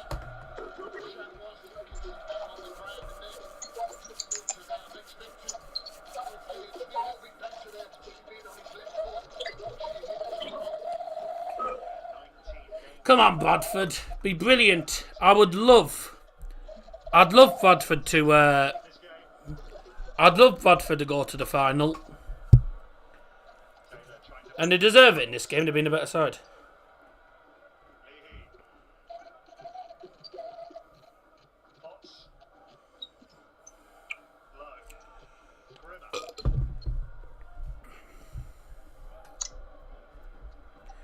No goals in the Champions League tonight. Bit of a boring night. I think, yeah, I don't think United will finish third, but you never know. Good ball through. Buddy Halliday into the centre. Oh, it doesn't fall in the end. It's a brilliant last-ditch tackle in the end from the Wycombe defender. I couldn't work out who it actually was. I think it was Jack Rimmer, actually, with that tackle. I'll have to see the replay. But that's 3 decent chances in this first 7-8 minutes for Bradford in the second half. Wycombe had an opportunity that their shot from about 20 yards out was nearly, well, to be honest with you, it almost went to Elland Road. Hazeldoor's been brilliant all match. After a bit of a lucky rebound, it's back to him. Kevin McDonough with a shot from distance. Oh! I tell you what, some of the shots have been close.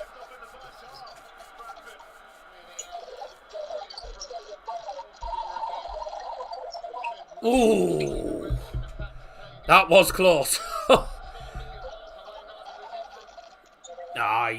He couldn't get enough curl on it, could he, really? But Bradford are doing well. That's 4 shots they've had in the second half. We're only 7 minutes in. This was their big chance. Bradley Alday in the penalty area. He probably could have just took it a bit further and then passed it. Tried to pass it first time, but this is when he had the 2-on-1, and the pass went behind Tyler Smith. It was unlucky, but Bradford playing well. Corner. We played less than 10 minutes in the second half, and Bradford already, as they were in the first half, dominant. The Bradford fans are really up for it now. Famous man. Yes, hello, Scotty. Bradford City with a corner.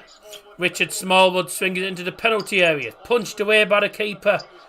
But, he's given a free kick for foul on the keeper. Didn't look to me like he was getting fouled. Was he getting fouled? Oh, yeah. I think it's Tyler Smith. Tyler Smith does have his arm. He is pulling his shirt at the same time. Yeah. That's probably the right decision. We've got a double sub for Wycombe here.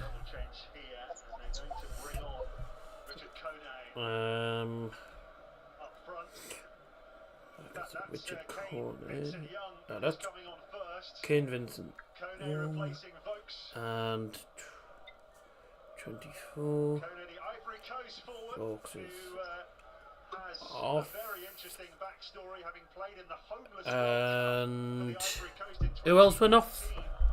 Who else has gone off? I'm just trying to work out who's gone off. Sam Vokes went off. Who else went off for them?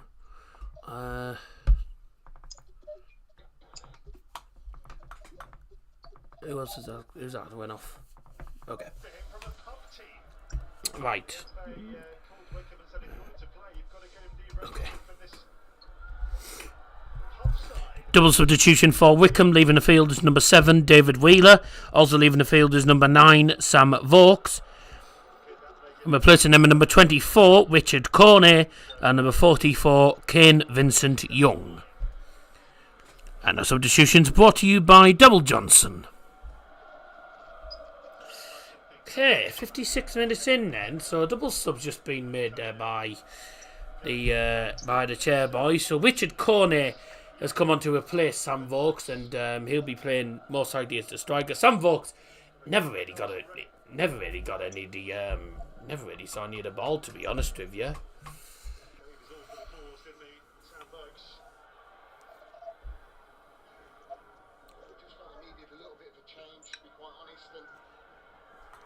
No, he wouldn't. I don't think he'd dare. Scotty, because he knew if he wouldn't have done anyway. Be too scared. Famous daddy on the whiskey? Not that I know of. He only has whiskey occasionally, my dad.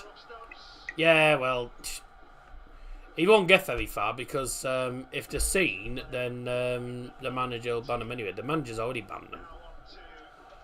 They know who the guy is, so they've already banned him. Bradford's pitch looks very well maintained.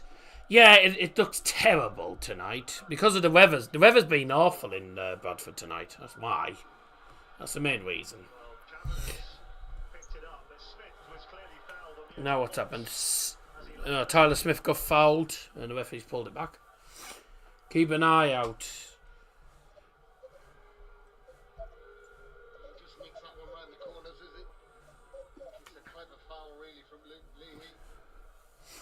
Probably gets sacked once you've broken him.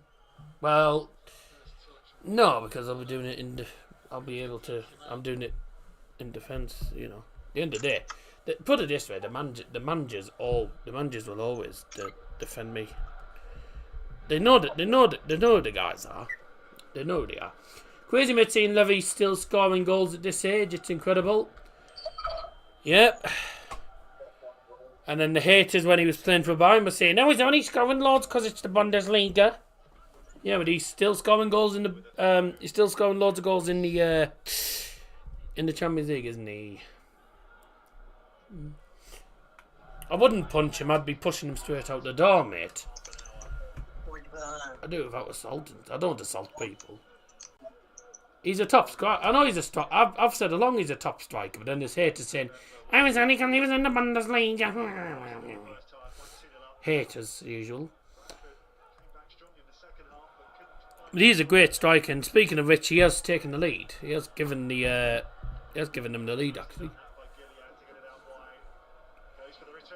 First UCL goal this season, I'm sure Barca fans hate Lever.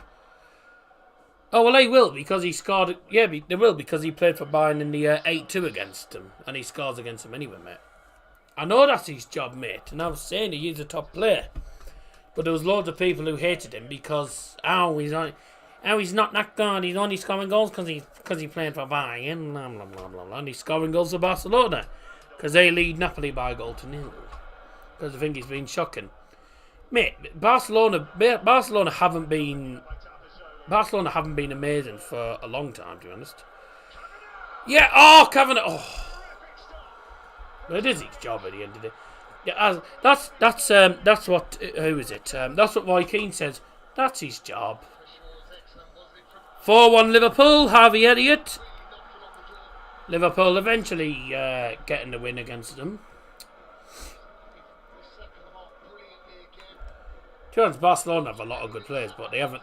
I don't think Barcelona have been amazing the last 2 or 3 seasons, really. They haven't been great the last couple of seasons. Come on, Brad.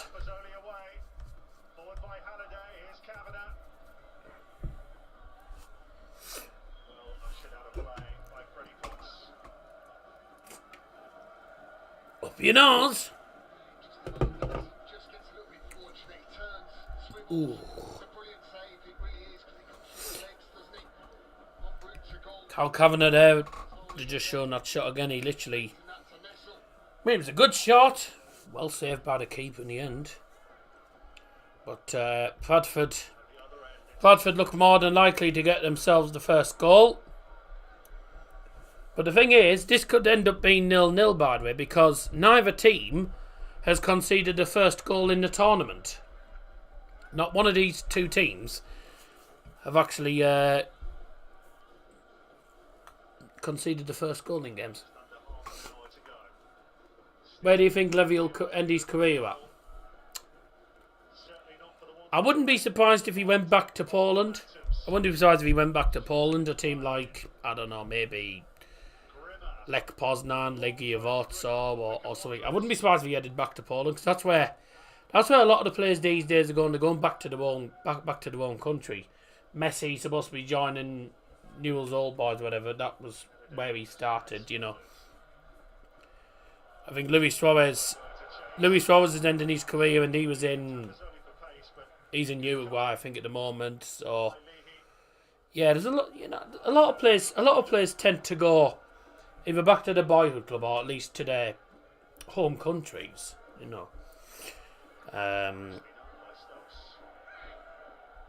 That's what they tend to do these days. So I reckon he'll go to one of the Polish clubs and end his career there. Ian Robben ended his career at Groningen, by the way. You know, he finished off in Holland, so I don't see why Levy. You know, I don't see why Levy can't do that. Levy doesn't really have a boyhood club. They're not a professional side. Well, no, I still think he'd go to. I mean, put it this way, he'd fit into any of the Polish teams. I'm just being honest. You know, I think he'd probably go. He'd go to one of the big. If he's going to go back to Poland, he'd go to one of the big clubs like Legia Warsaw, Lech Poznan. I can't remember some of the other teams actually. I think the only teams I know really from Poland are Lech Poznan and League Voto. I think really. I think they're like the only ones I remember. Oh, I can recall. Let me have a look at the Polish league, see where else he could go to. I reckon he'll go to one of those two clubs. If he goes, that's if he goes back to Poland. He might not go back to Poland. He might finish his career. I don't know. He might go back to Germany or something, or he might go to the French league or something. Like, we don't know what's going to happen, but I reckon Levy will stay at Barcelona next season. I reckon he'll still be there next season. Slask as well. Rakov. Who are these top of the league? Jagiellonia. I've never heard of them. They play at the Stadion Meshki. There's Lodz as well. Lodz. Welcome, Glimpse. Thanks for joining. Poznan is where he was before he made the big move to Germany, so probably there. Yeah. I reckon it'll be somewhere like there, to be honest. What was the dinner? Pizza, mate.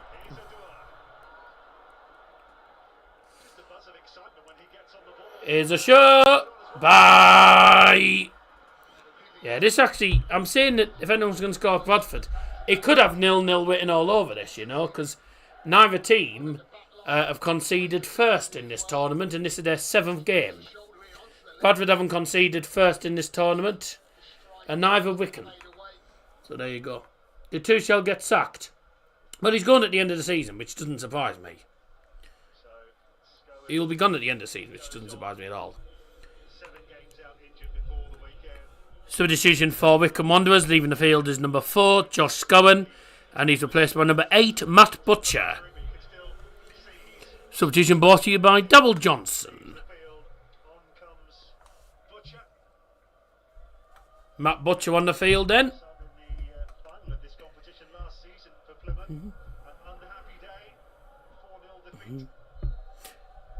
Just reminding Plymouth fans of the 4-0 defeat he took that he was playing in last season.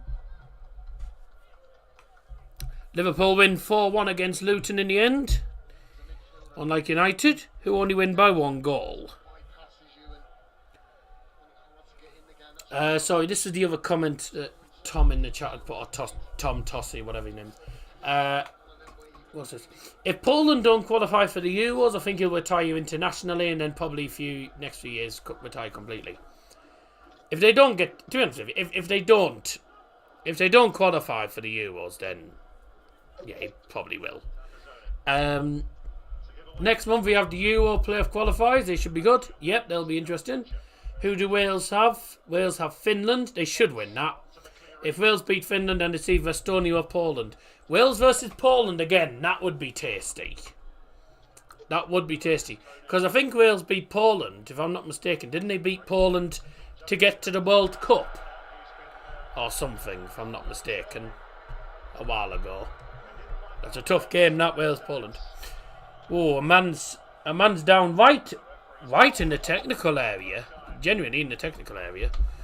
He's almost on top of the managers. Thank you. Got more on the plate.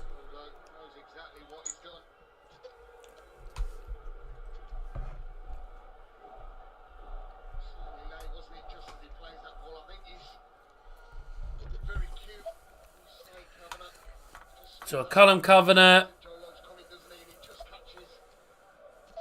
Oh dear, yeah. Joe Lowe comes in late on Callum Kavanagh, and then Callum Kavanagh ends up on the floor in front of literally right in front of the managers. Wales beat Ukraine. Oh, sorry. Yeah, sorry. Well, I knew it was either Ukraine or Poland, I couldn't remember. Finland and no mugs, mate. I know, but I think realistically you'd fancy Wales to beat Finland. You'd fancy Wales to beat Finland any day of the week. It was a scrappy 1-0. What you eating, mate? I've just been given 3 slices of fresh bread that they got that my sister got from Morrison's today, as well as I had a Morrison's pizza for tea earlier on, just a Scotty, by the way. Not an Asda one, this one. Morrison's, this one. 68 minutes in. We are halfway through the halfway through the second half. Nearly said the first half. Halfway through the second half. And as it stands, we're heading to a penalty shootout. And I think Wycombe will be lucky to get the penalties because Bradford have been dominant in this game. They should have scored, to be honest. Here's the door with a shot from distance again, and it's wide at the post again. They're getting closer and closer. They just can't find that goal. They cannot find the goal that they deserve in this game. Central pockets, he just drags that one. I'm thinking maybe going back across goal. It all opens up for that far whip shot. Just to drive it at the near post pass. Straight. Disappointed with that.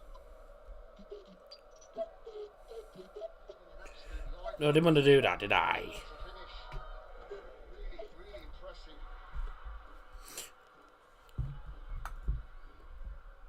Recently come back into the starting 11. You can see why. Taylor for Wycombe. Ooh. Excellent from Stubbs. Oh, and Matt Butcher came on, didn't he? He came on for Josh Scoven. On this surface. He came on for Josh Scoven. Matt Butcher's number 8, I think. Brilliant. I've seen all that in midfield where someone's got ability and really believes in. He has when he has the ball at his feet. Matt Butcher's number 8. Yeah.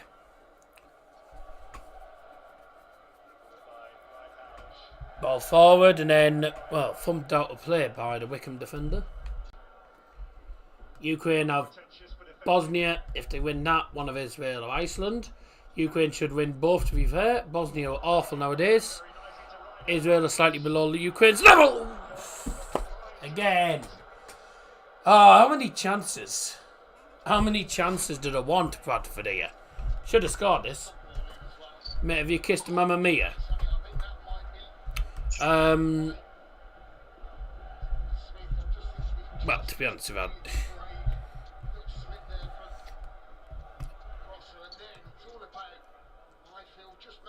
I think the most we've done is on the cheek, and that's about the most we've done is on the cheek, and that's about it, really. We've. She doesn't want to. I don't think she wants. She doesn't want proper kissing any time yet. So whatever she's fine with is what I'm fine with. You know, at the end of the day, as long as she's happy, I'm happy. I don't tend to talk about stuff like that because then you'll get people saying, "Oh, what's the point? Oh, what's the point of being in a relationship? We're not going to kiss anyone." Don't have to. Really, our sort of relationship, sort of like a sort of companionship relationship in a way. Halliday into the centre. Smith. How many chances? So no, I haven't. Well, not properly, no. And that's how bad Barcelona are. Second shot of the game for Napoli, and it's Victor Osimhen with a goal. 1-1. What a shame. 11 shots to 2. And okay. No goals in the Porto game, no. 5 shots and none on target for Arsenal. Dear.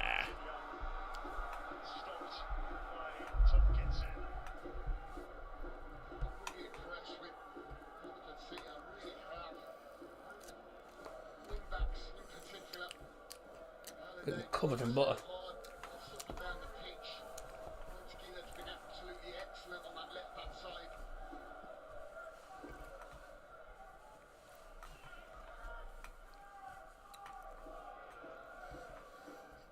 Wycombe with the ball now, in front of their fans.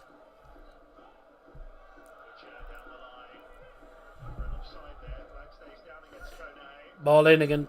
Ball in from corner it was. Bradford get it clean, but it's out for 4. Poo at that, really.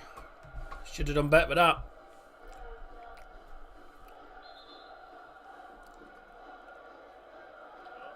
Oh. A push is hard. Came on the sub against Sutton on Saturday after 5 games out injured. He's on his second loan spell from Aston Villa. Kone. Vincent Young in behind here. It's a decent Could be. and Potts can make it. Well blocked. Here come Bradford. It fell through to Smith. Carl Kavanagh trying to wriggle through. Getting fouled on the edge of the box. Free kick. Free kick for Bradford. Right on the edge of the penalty area, actually. Literally, practically on the line. It's almost on the line, really, that. So Smith, Kavanagh, and then Kavanagh's getting caught, really, by 2 players.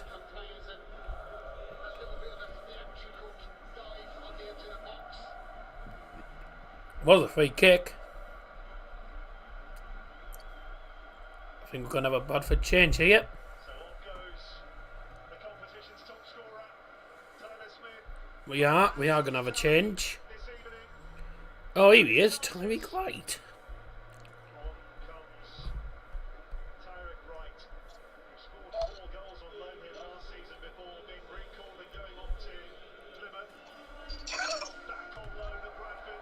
Do you listen to any football podcasts? I'm not really a podcast person. I don't tend to listen to a lot of podcasts. I don't really listen to any podcasts, really. I've listened to 1 or 2 dart ones. I've listened to the Happy Hour like once or twice. I can't remember who they had on, but 1 or 2 of them are football ones. But that's really about it. Substitution for Bradford brought to you by Dowell Johnson. Leaving the field is number 14, Tyler Smith. Coming on number 36, Tyreek Wright. Alright, so Tyreek Wright comes on, the man from Plymouth Argyle. He comes on to replace the man who's had a really good game, Tyler Smith. There's the free kick. Oh, punched away by the keeper. Bradford are going to try and get it back down the field. Tyreek Wright, the man from Plymouth Argyle, who was cack for yous. Let's see how he fares here tonight then. How bad was he actually? Really bad. Well, was he just one of those players that stood around like a wazzock?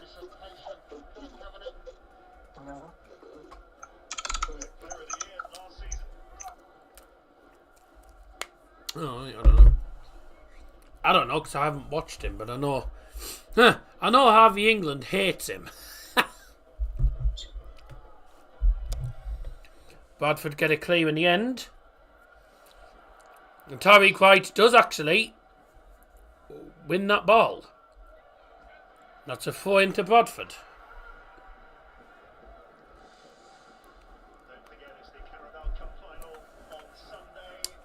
Chelsea and Liverpool on Sunday, the final. I think that's the next stream on channel actually. Apologies, I've got my mouth full.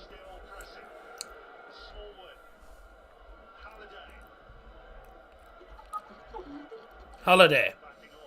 In from Smallwood. Headed in the far post. What a save. It's still in there. Oh. What a save. Wow. Strejek with yet another brilliant save. Oh.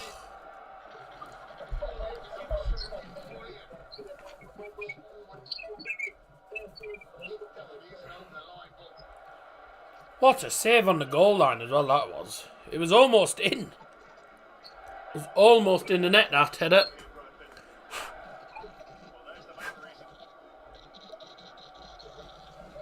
Mate, turn your mic off and turn your mic back on because it's really fuzzing for some reason.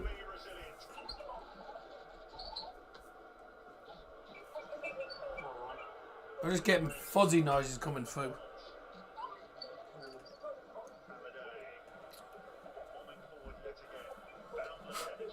Have you got something on top of the mic or something? Ah. Right, let me restart the call. I don't know what's going on.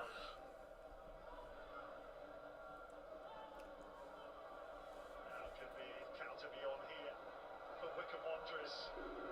McCleary's making a great run into the box. Has that made any difference? It's out with Kone. Yeah, there we go. There we go. It's not as... That's fine. What's Williams, who's looking more likely to score? Bradford, mate. To be honest with you, they just had a header that was brilliantly saved on the goal line by the goalkeeper. But the goalkeeper for Wycombe, Strikes, having a very busy night. Very, very busy night. I don't think Bradford's goalkeepers had anything to do, really. I don't think they've had a shot on target. Could that change here? They've got a long try. Not long enough. Oh, bye. Turns away. McCleary's in there. It's in there! Oh, there's their first shot on target, Wycombe. It was a header from Gareth McCleary. He didn't get enough power on it. In the end, the keeper gets down low and gets it in his gloves.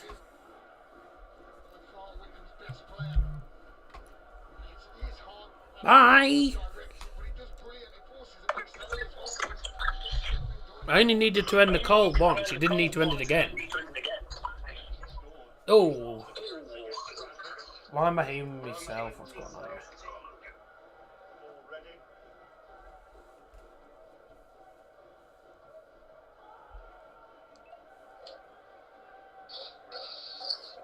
Two. What the hell?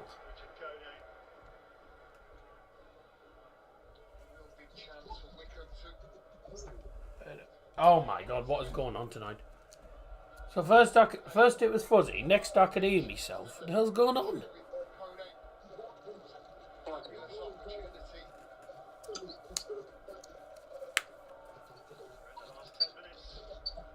That sounds awful. God.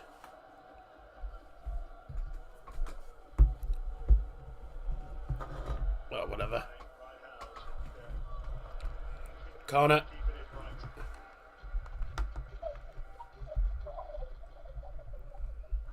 That sounds awful. Dear God. Graham Alexander up in the stands. We are 10 minutes plus added time away from penalty shootout.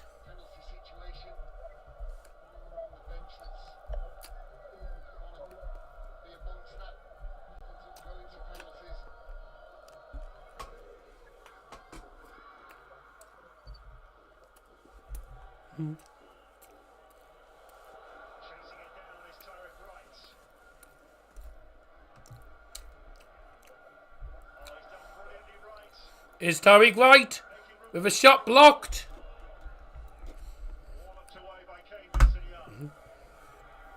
Final couple of minutes.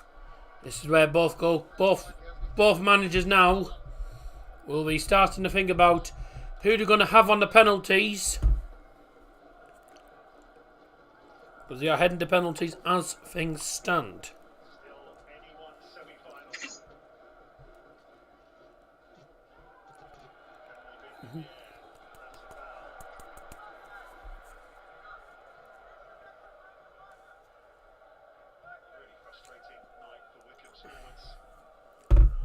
I don't think Wycombe's forwards have literally had any of the ball, really. It's been very quiet for them tonight.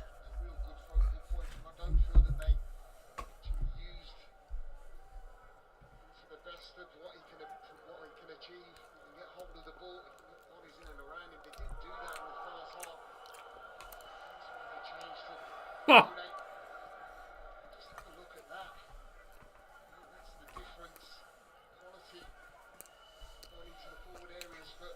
18 shots, 6 on target for Bradford. 7 shots, 1 on target for Wycombe. Dear me.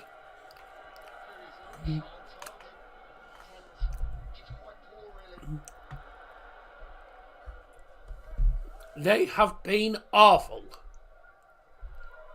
To be honest, Wycombe. On Saturday against Oxford. But who's going to have the nerve in the penalty shootout if we get to that stage? Well cleared. Well cleared by Wycombe. Of course, is that would not be the end of the matter. Penalties to follow. Still can't help feeling there'll be chances to come in this game. It's Nigel Lombike getting ready to replace Dale Taylor. Defender. I don't know whether Wycombe are bringing him on to go defensive or whether they're bringing him on because he might be a potential penalty taker.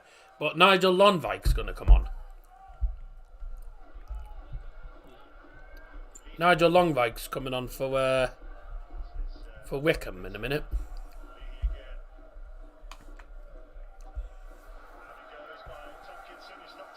Corner in the end. Corner for Wycombe then.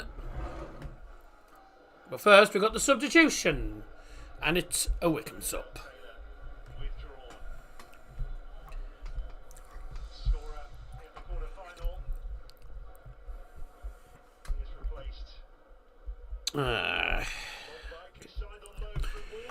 Substitution for Wycombe going off as number 20 Dale Taylor, coming on number 22 Nigel Nolvike.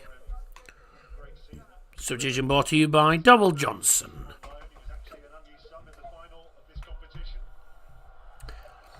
So Nigel Lonvike, the man who also played for Plymouth Argyle, is now coming on the field now for Wycombe. I don't know whether that's them going defensive or whether they're just going for potential penalty taker.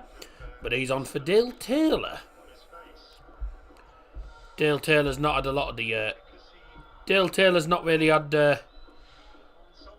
he hasn't really had a massive involvement in this game, has he really? Lee into the penalty area from the long throw.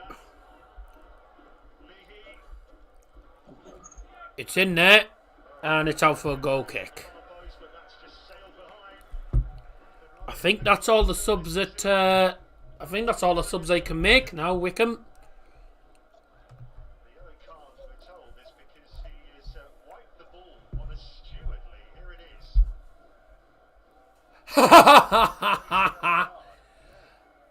Wow. I mean, I've seen it all now. I've seen it all.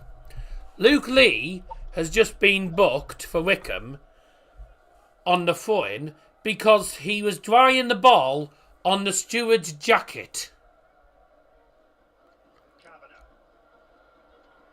I mean, I've never seen that before. I've never seen that before. Luke Lee got booked for wiping the ball on a steward. I've seen it all. I've seen it all now. I didn't even know that was a rule. I didn't know you weren't allowed to do that. You've had people drying it with towels. You've had people drying it on... oh my God. I can't believe I've just seen that. Well. When you think you've seen everything... That's the most ridiculous yellow card I think I've ever seen. But I never knew that was against the rules, actually. I don't think he knew it was against the rules. Tommy Quite went down, along with one of the Wycombe players.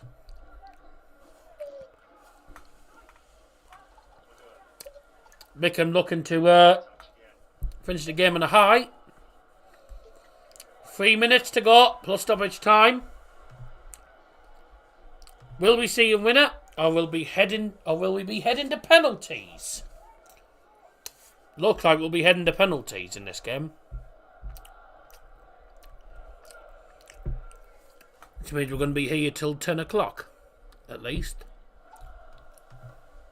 Or 10:30, depends how long the added time is. Good ball. A door. Couldn't win that though.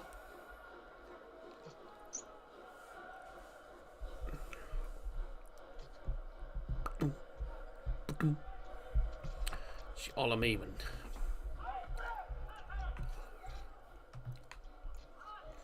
No more comments in the comments. If you have just tuned in, nearly at full time, waiting on added time, and once this game's done as it stands, we're heading to a penalty shootout to decide who will advance to the final and who will be heading out of the Bristol Street Motors Trophy. I nearly called it the Papa John's Trophy there, didn't I? Well, one back by Bradley Halliday. He's had a really good performance. He skipped past another one. Bradford are winning here. Corner.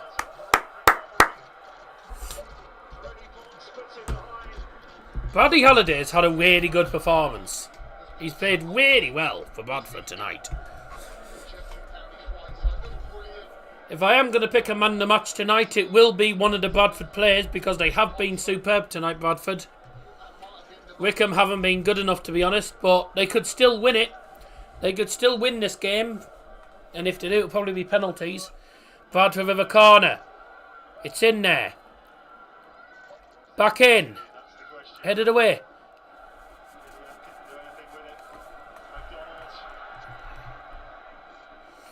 Don't sweat it. I still call it the Wombelow's Cup. Wombelow's Cup. Interesting name.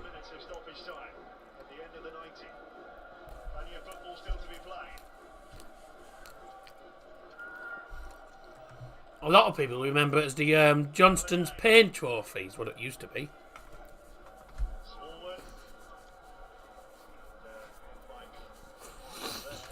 Well, some people call it, some of the Premier League and Championship fans call it the Tin Pot Cup. The Tin Pot Trophy. Basically saying League 1 and League 2 clubs are Tin Pot, but they're not really. There's some good clubs. Some really good clubs. Okay, we're into added time now. Let's have a look at the added time. Ladies and gentlemen, the added time brought to you by Double Johnson is 5 minutes. 5 minutes. So 5 minutes indicated by the fourth official then.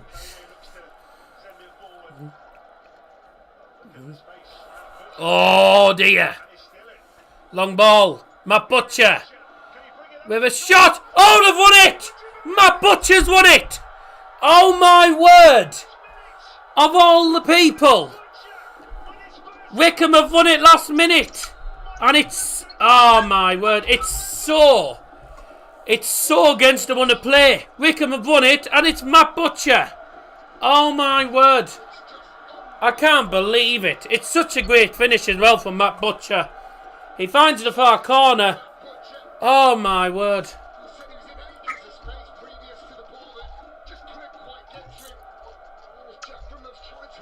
Oh. It was all from a mistake as well. And then Matt Butcher's got loads of space. And he finishes it brilliantly. Low bottom corner. That's the winner. I think that's the winner, to be honest. Matt Butcher has just won it. Matt Butcher's won it for Wycombe. It's so harsh.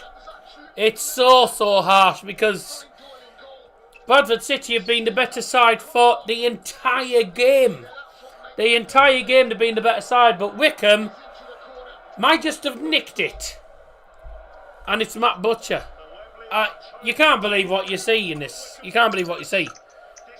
Oh, I'm gutted for Bradford, but I tell you what. Whoa, what a finale. If that's the goal that wins it, then my word. What a time to do it as well. Right in added time as well. Oh, man.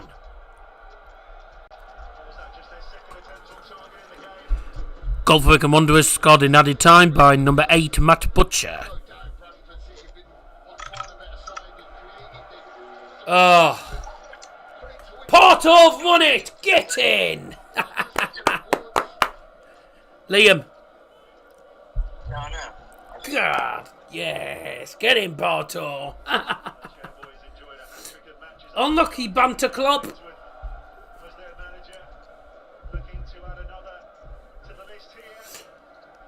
It's harsh on Bradford, but, well, I suppose it's the old sucker punch. You don't take your chances. You have chance after chance. You don't take them. And then you end up conceding last minute. Oh, it's harsh. It's harsh. Football's a harsh game, but you've got to take your chances. But I tell you what, their goalkeeper has been superb. He's the one that's kept them in it. I was going to go for Bradford man of the match if it had gone to penalties. But Matt Butcher's come on off the bench and he's won it. He's come off the bench and he's won it for Wycombe. Ah, going to be Wycombe versus Peterborough, isn't it, in the final? Well, we've got 2 substitutions out. I think it's a little bit late, but I think they're going for it now. Oh, they're going for it. Oh, defender for attackers. Here we go. A defender for an attacker. We've still got, I think we've still got a bit more time. I think we've still got more time in this game.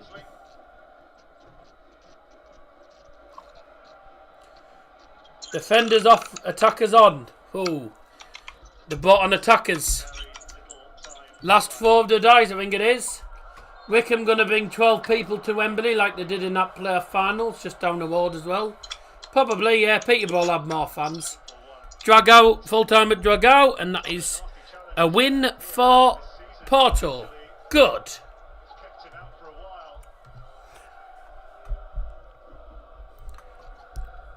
Oh no, it wasn't a Wycombe sub, sorry. Bradford sub. Double substitution for Bradford, going off as number 6, Richard Smallwood. Also leaving the field, number 31, Jonathan Tompkinson. Coming on the field is number 20, Harry Chapman. And number 23, Bobby Poynton. Last 4 of the dice it is, I think. But it is a free kick anyway. It's a free kick for Wycombe. And I reckon it won't be long before the full-time whistle goes. And you know what's daft? Both home teams have actually lost the semi-finals. Uddermore's had a cracking game. Callum Kavanagh's had a good game. Halliday's been superb. Gareth McCleary's had a really good game. The Wycombe goalkeeper Stryek with some really important and big saves. He's the one that's probably won it for them. Here's Matt Butcher, looking to finish the job. Bradford are going to swing it forward. It's now or never for the now or never for the Bantams. Keep calling them Baddy. Now or never for Bradford. It's in there! Oh! And the shot is again saved by the goalkeeper Stryek. The Brads, yeah. He might be he is the man that I think's won. And that's it. Wycombe Wanderers, thanks to Matt Butcher's last minute goal, have just about, against the run of play, they've managed to get themselves to Wembley Stadium. Matt Butcher with a last minute winner, and Wycombe Wanderers will head to Wembley Stadium. They'll be taking on Peterborough United. I tell you what, it is so harsh. It's so harsh on Bradford. And I think quite rightly, the Bradford City fans, although they'll be gutted about losing the game, they've all stood up applauding the team because they played magnificent. Unfortunately, it was one of those games where they just couldn't take the chances. The goalkeeper pulled off some brilliant saves, and Matt Butcher, come on off the bench, scored a brilliant goal in added time, and that sends Wycombe to Wembley. Wycombe will play Peterborough United in the final in April. Wow. And we thought all along, and we were like all along, if anyone's going to score, it's Bradford City. All of a sudden, Matt Butcher with a shot, bang, bottom corner, and that won it for Wycombe. Well, totally against the run of play. Probably undeserved, but they found a way. They've gone through to the final. Well done to Wycombe. Hard luck to the Bantams. They played really well. They were so unlucky to lose that. But I've got to say, if I'm going to give a man the match tonight, after that, the man the match for me tonight has got to be the goalkeeper, Stryjek. My word, did he make some brilliant saves. Some brilliant saves he made. And really, that's the reason why Bradford didn't score. And that's the reason that Wycombe ended up winning it. It was him. He's the one who's done it for them. Because I think had he not made those saves, put it this way, if it wasn't for them saves, Bradford would have had at least 2 or 3 goals. Easy. They would have had at least 2 or 3 goals. They fully deserved goals, and they just could not find the target in the end. But the goalkeeper was magnificent. The goalkeeper was superb. Stryjek, my word, what a player. I've also got to say though, big shout outs to some of the other players, by the way, who I thought had some cracking games. Bradford, I thought were brilliant. I think the best players really, I think man the match for maybe Bradford, surely, for me has got to be either, that's a tough one. There's a few contenders I reckon for the Bradford man the match. You've got Odur, who I thought had a really good game. Also, Halliday, down that right-hand side, defensively and offensively, was magnificent. And I also thought another player who had a really good game. Obviously, Carl Cavan had a really good game. I also thought that Tyler Smith had a good game, and I thought he was really unlucky not to find a goal in the end. Other players I could mention for Wycombe, I've already given me Wycombe man the match, which will be the goalkeeper, of course. But another few players I thought were really good contenders for man the match tonight. Obviously, Matt Butcher will have got a lot of credit, obviously, with him getting the last minute goal. But I think some of the players that had really good games. Gareth McCleary was, I thought, superb. And also you've got Luke Leahy. I thought he had a really good game as well. And it was the other player that I thought had a good game. There was another goalkeeper that I thought... there was another player that I thought had a really good game. I think that's Matt Butcher talking there. Yeah, Matt Butcher talking. And Stryjek. It'll be Stryjek who gets the Bristol Street Motors man the match, 100%. Because he deserved it. There was another player I was going to mention that I thought had a really good game for Wycombe today. And I can't remember who it was, actually. Let me just have a look. I'm trying to remember who it was. Those Wycombe fans there. Not many of them, but they'll be going on very happy. Couldn't even sell out for a semi-final. Who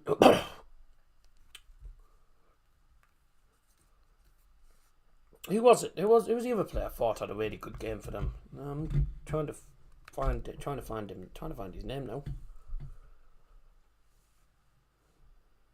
Oh, Grimmer. Sorry, Jack Grimmer as well. To be honest, I thought the fullbacks for both teams I thought were really, really good. I thought McCleary was very good along with Grimmer. I thought they both played really well for Wycombe. But then also I think Halliday as well.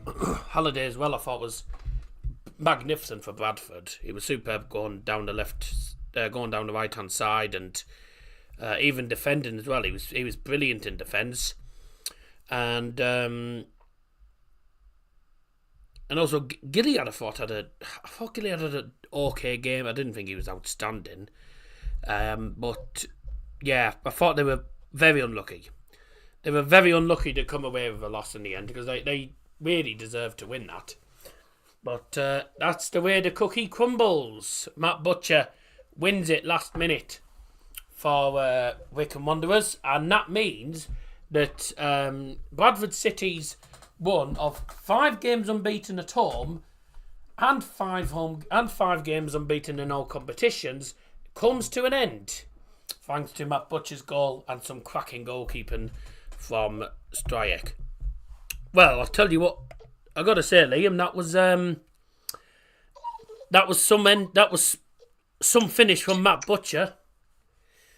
Good to see him score, isn't it?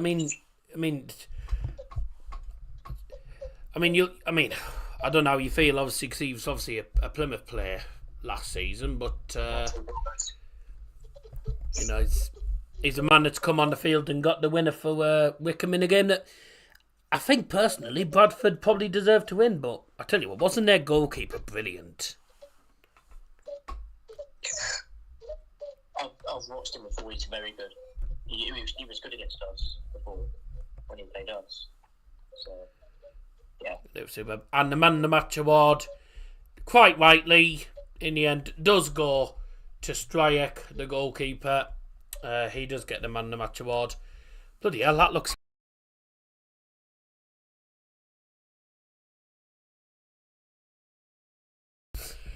But there we go. We now know that the final, which will be held on Sunday, April the 7th, the EFL Trophy final, will be it'll be the tale of the two southern clubs. It'll be the Londoners, Wycombe, taking on the South East. It's Peterborough taking on Wycombe at Wembley Stadium, underneath the arches, underneath the magnificent Wembley Arch. The final will be held on April the 7th. Congratulations to Wycombe.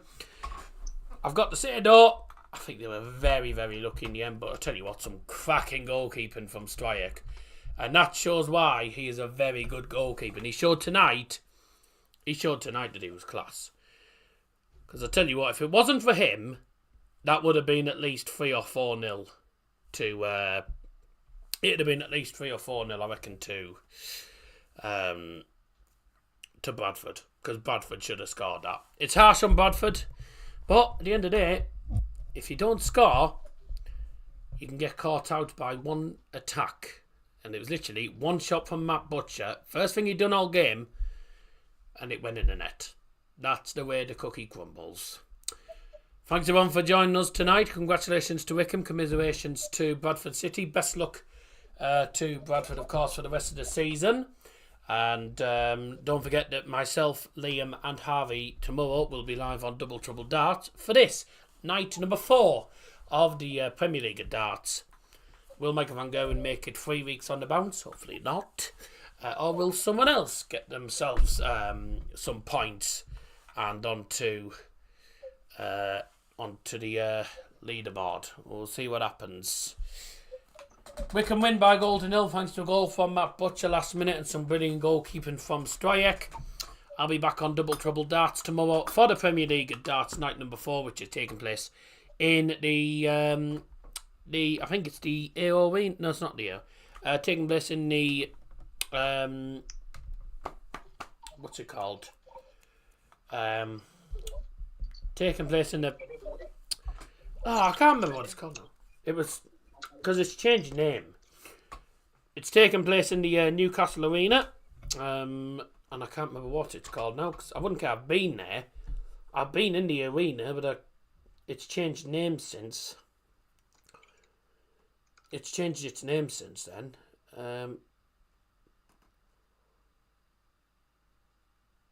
It's now the Utility Arena. I think it was the...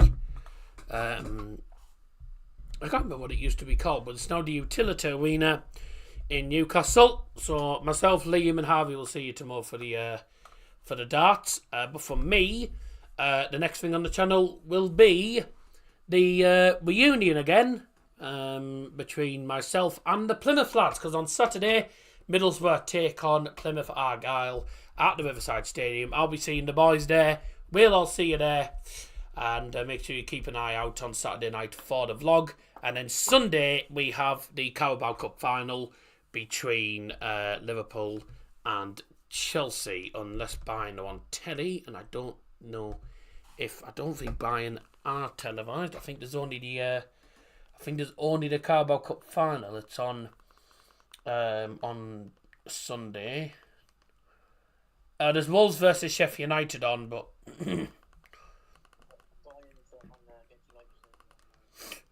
yeah, Bayern's on against Leipzig. Yeah, but that's 5:30, mate. I won't be home in time for that.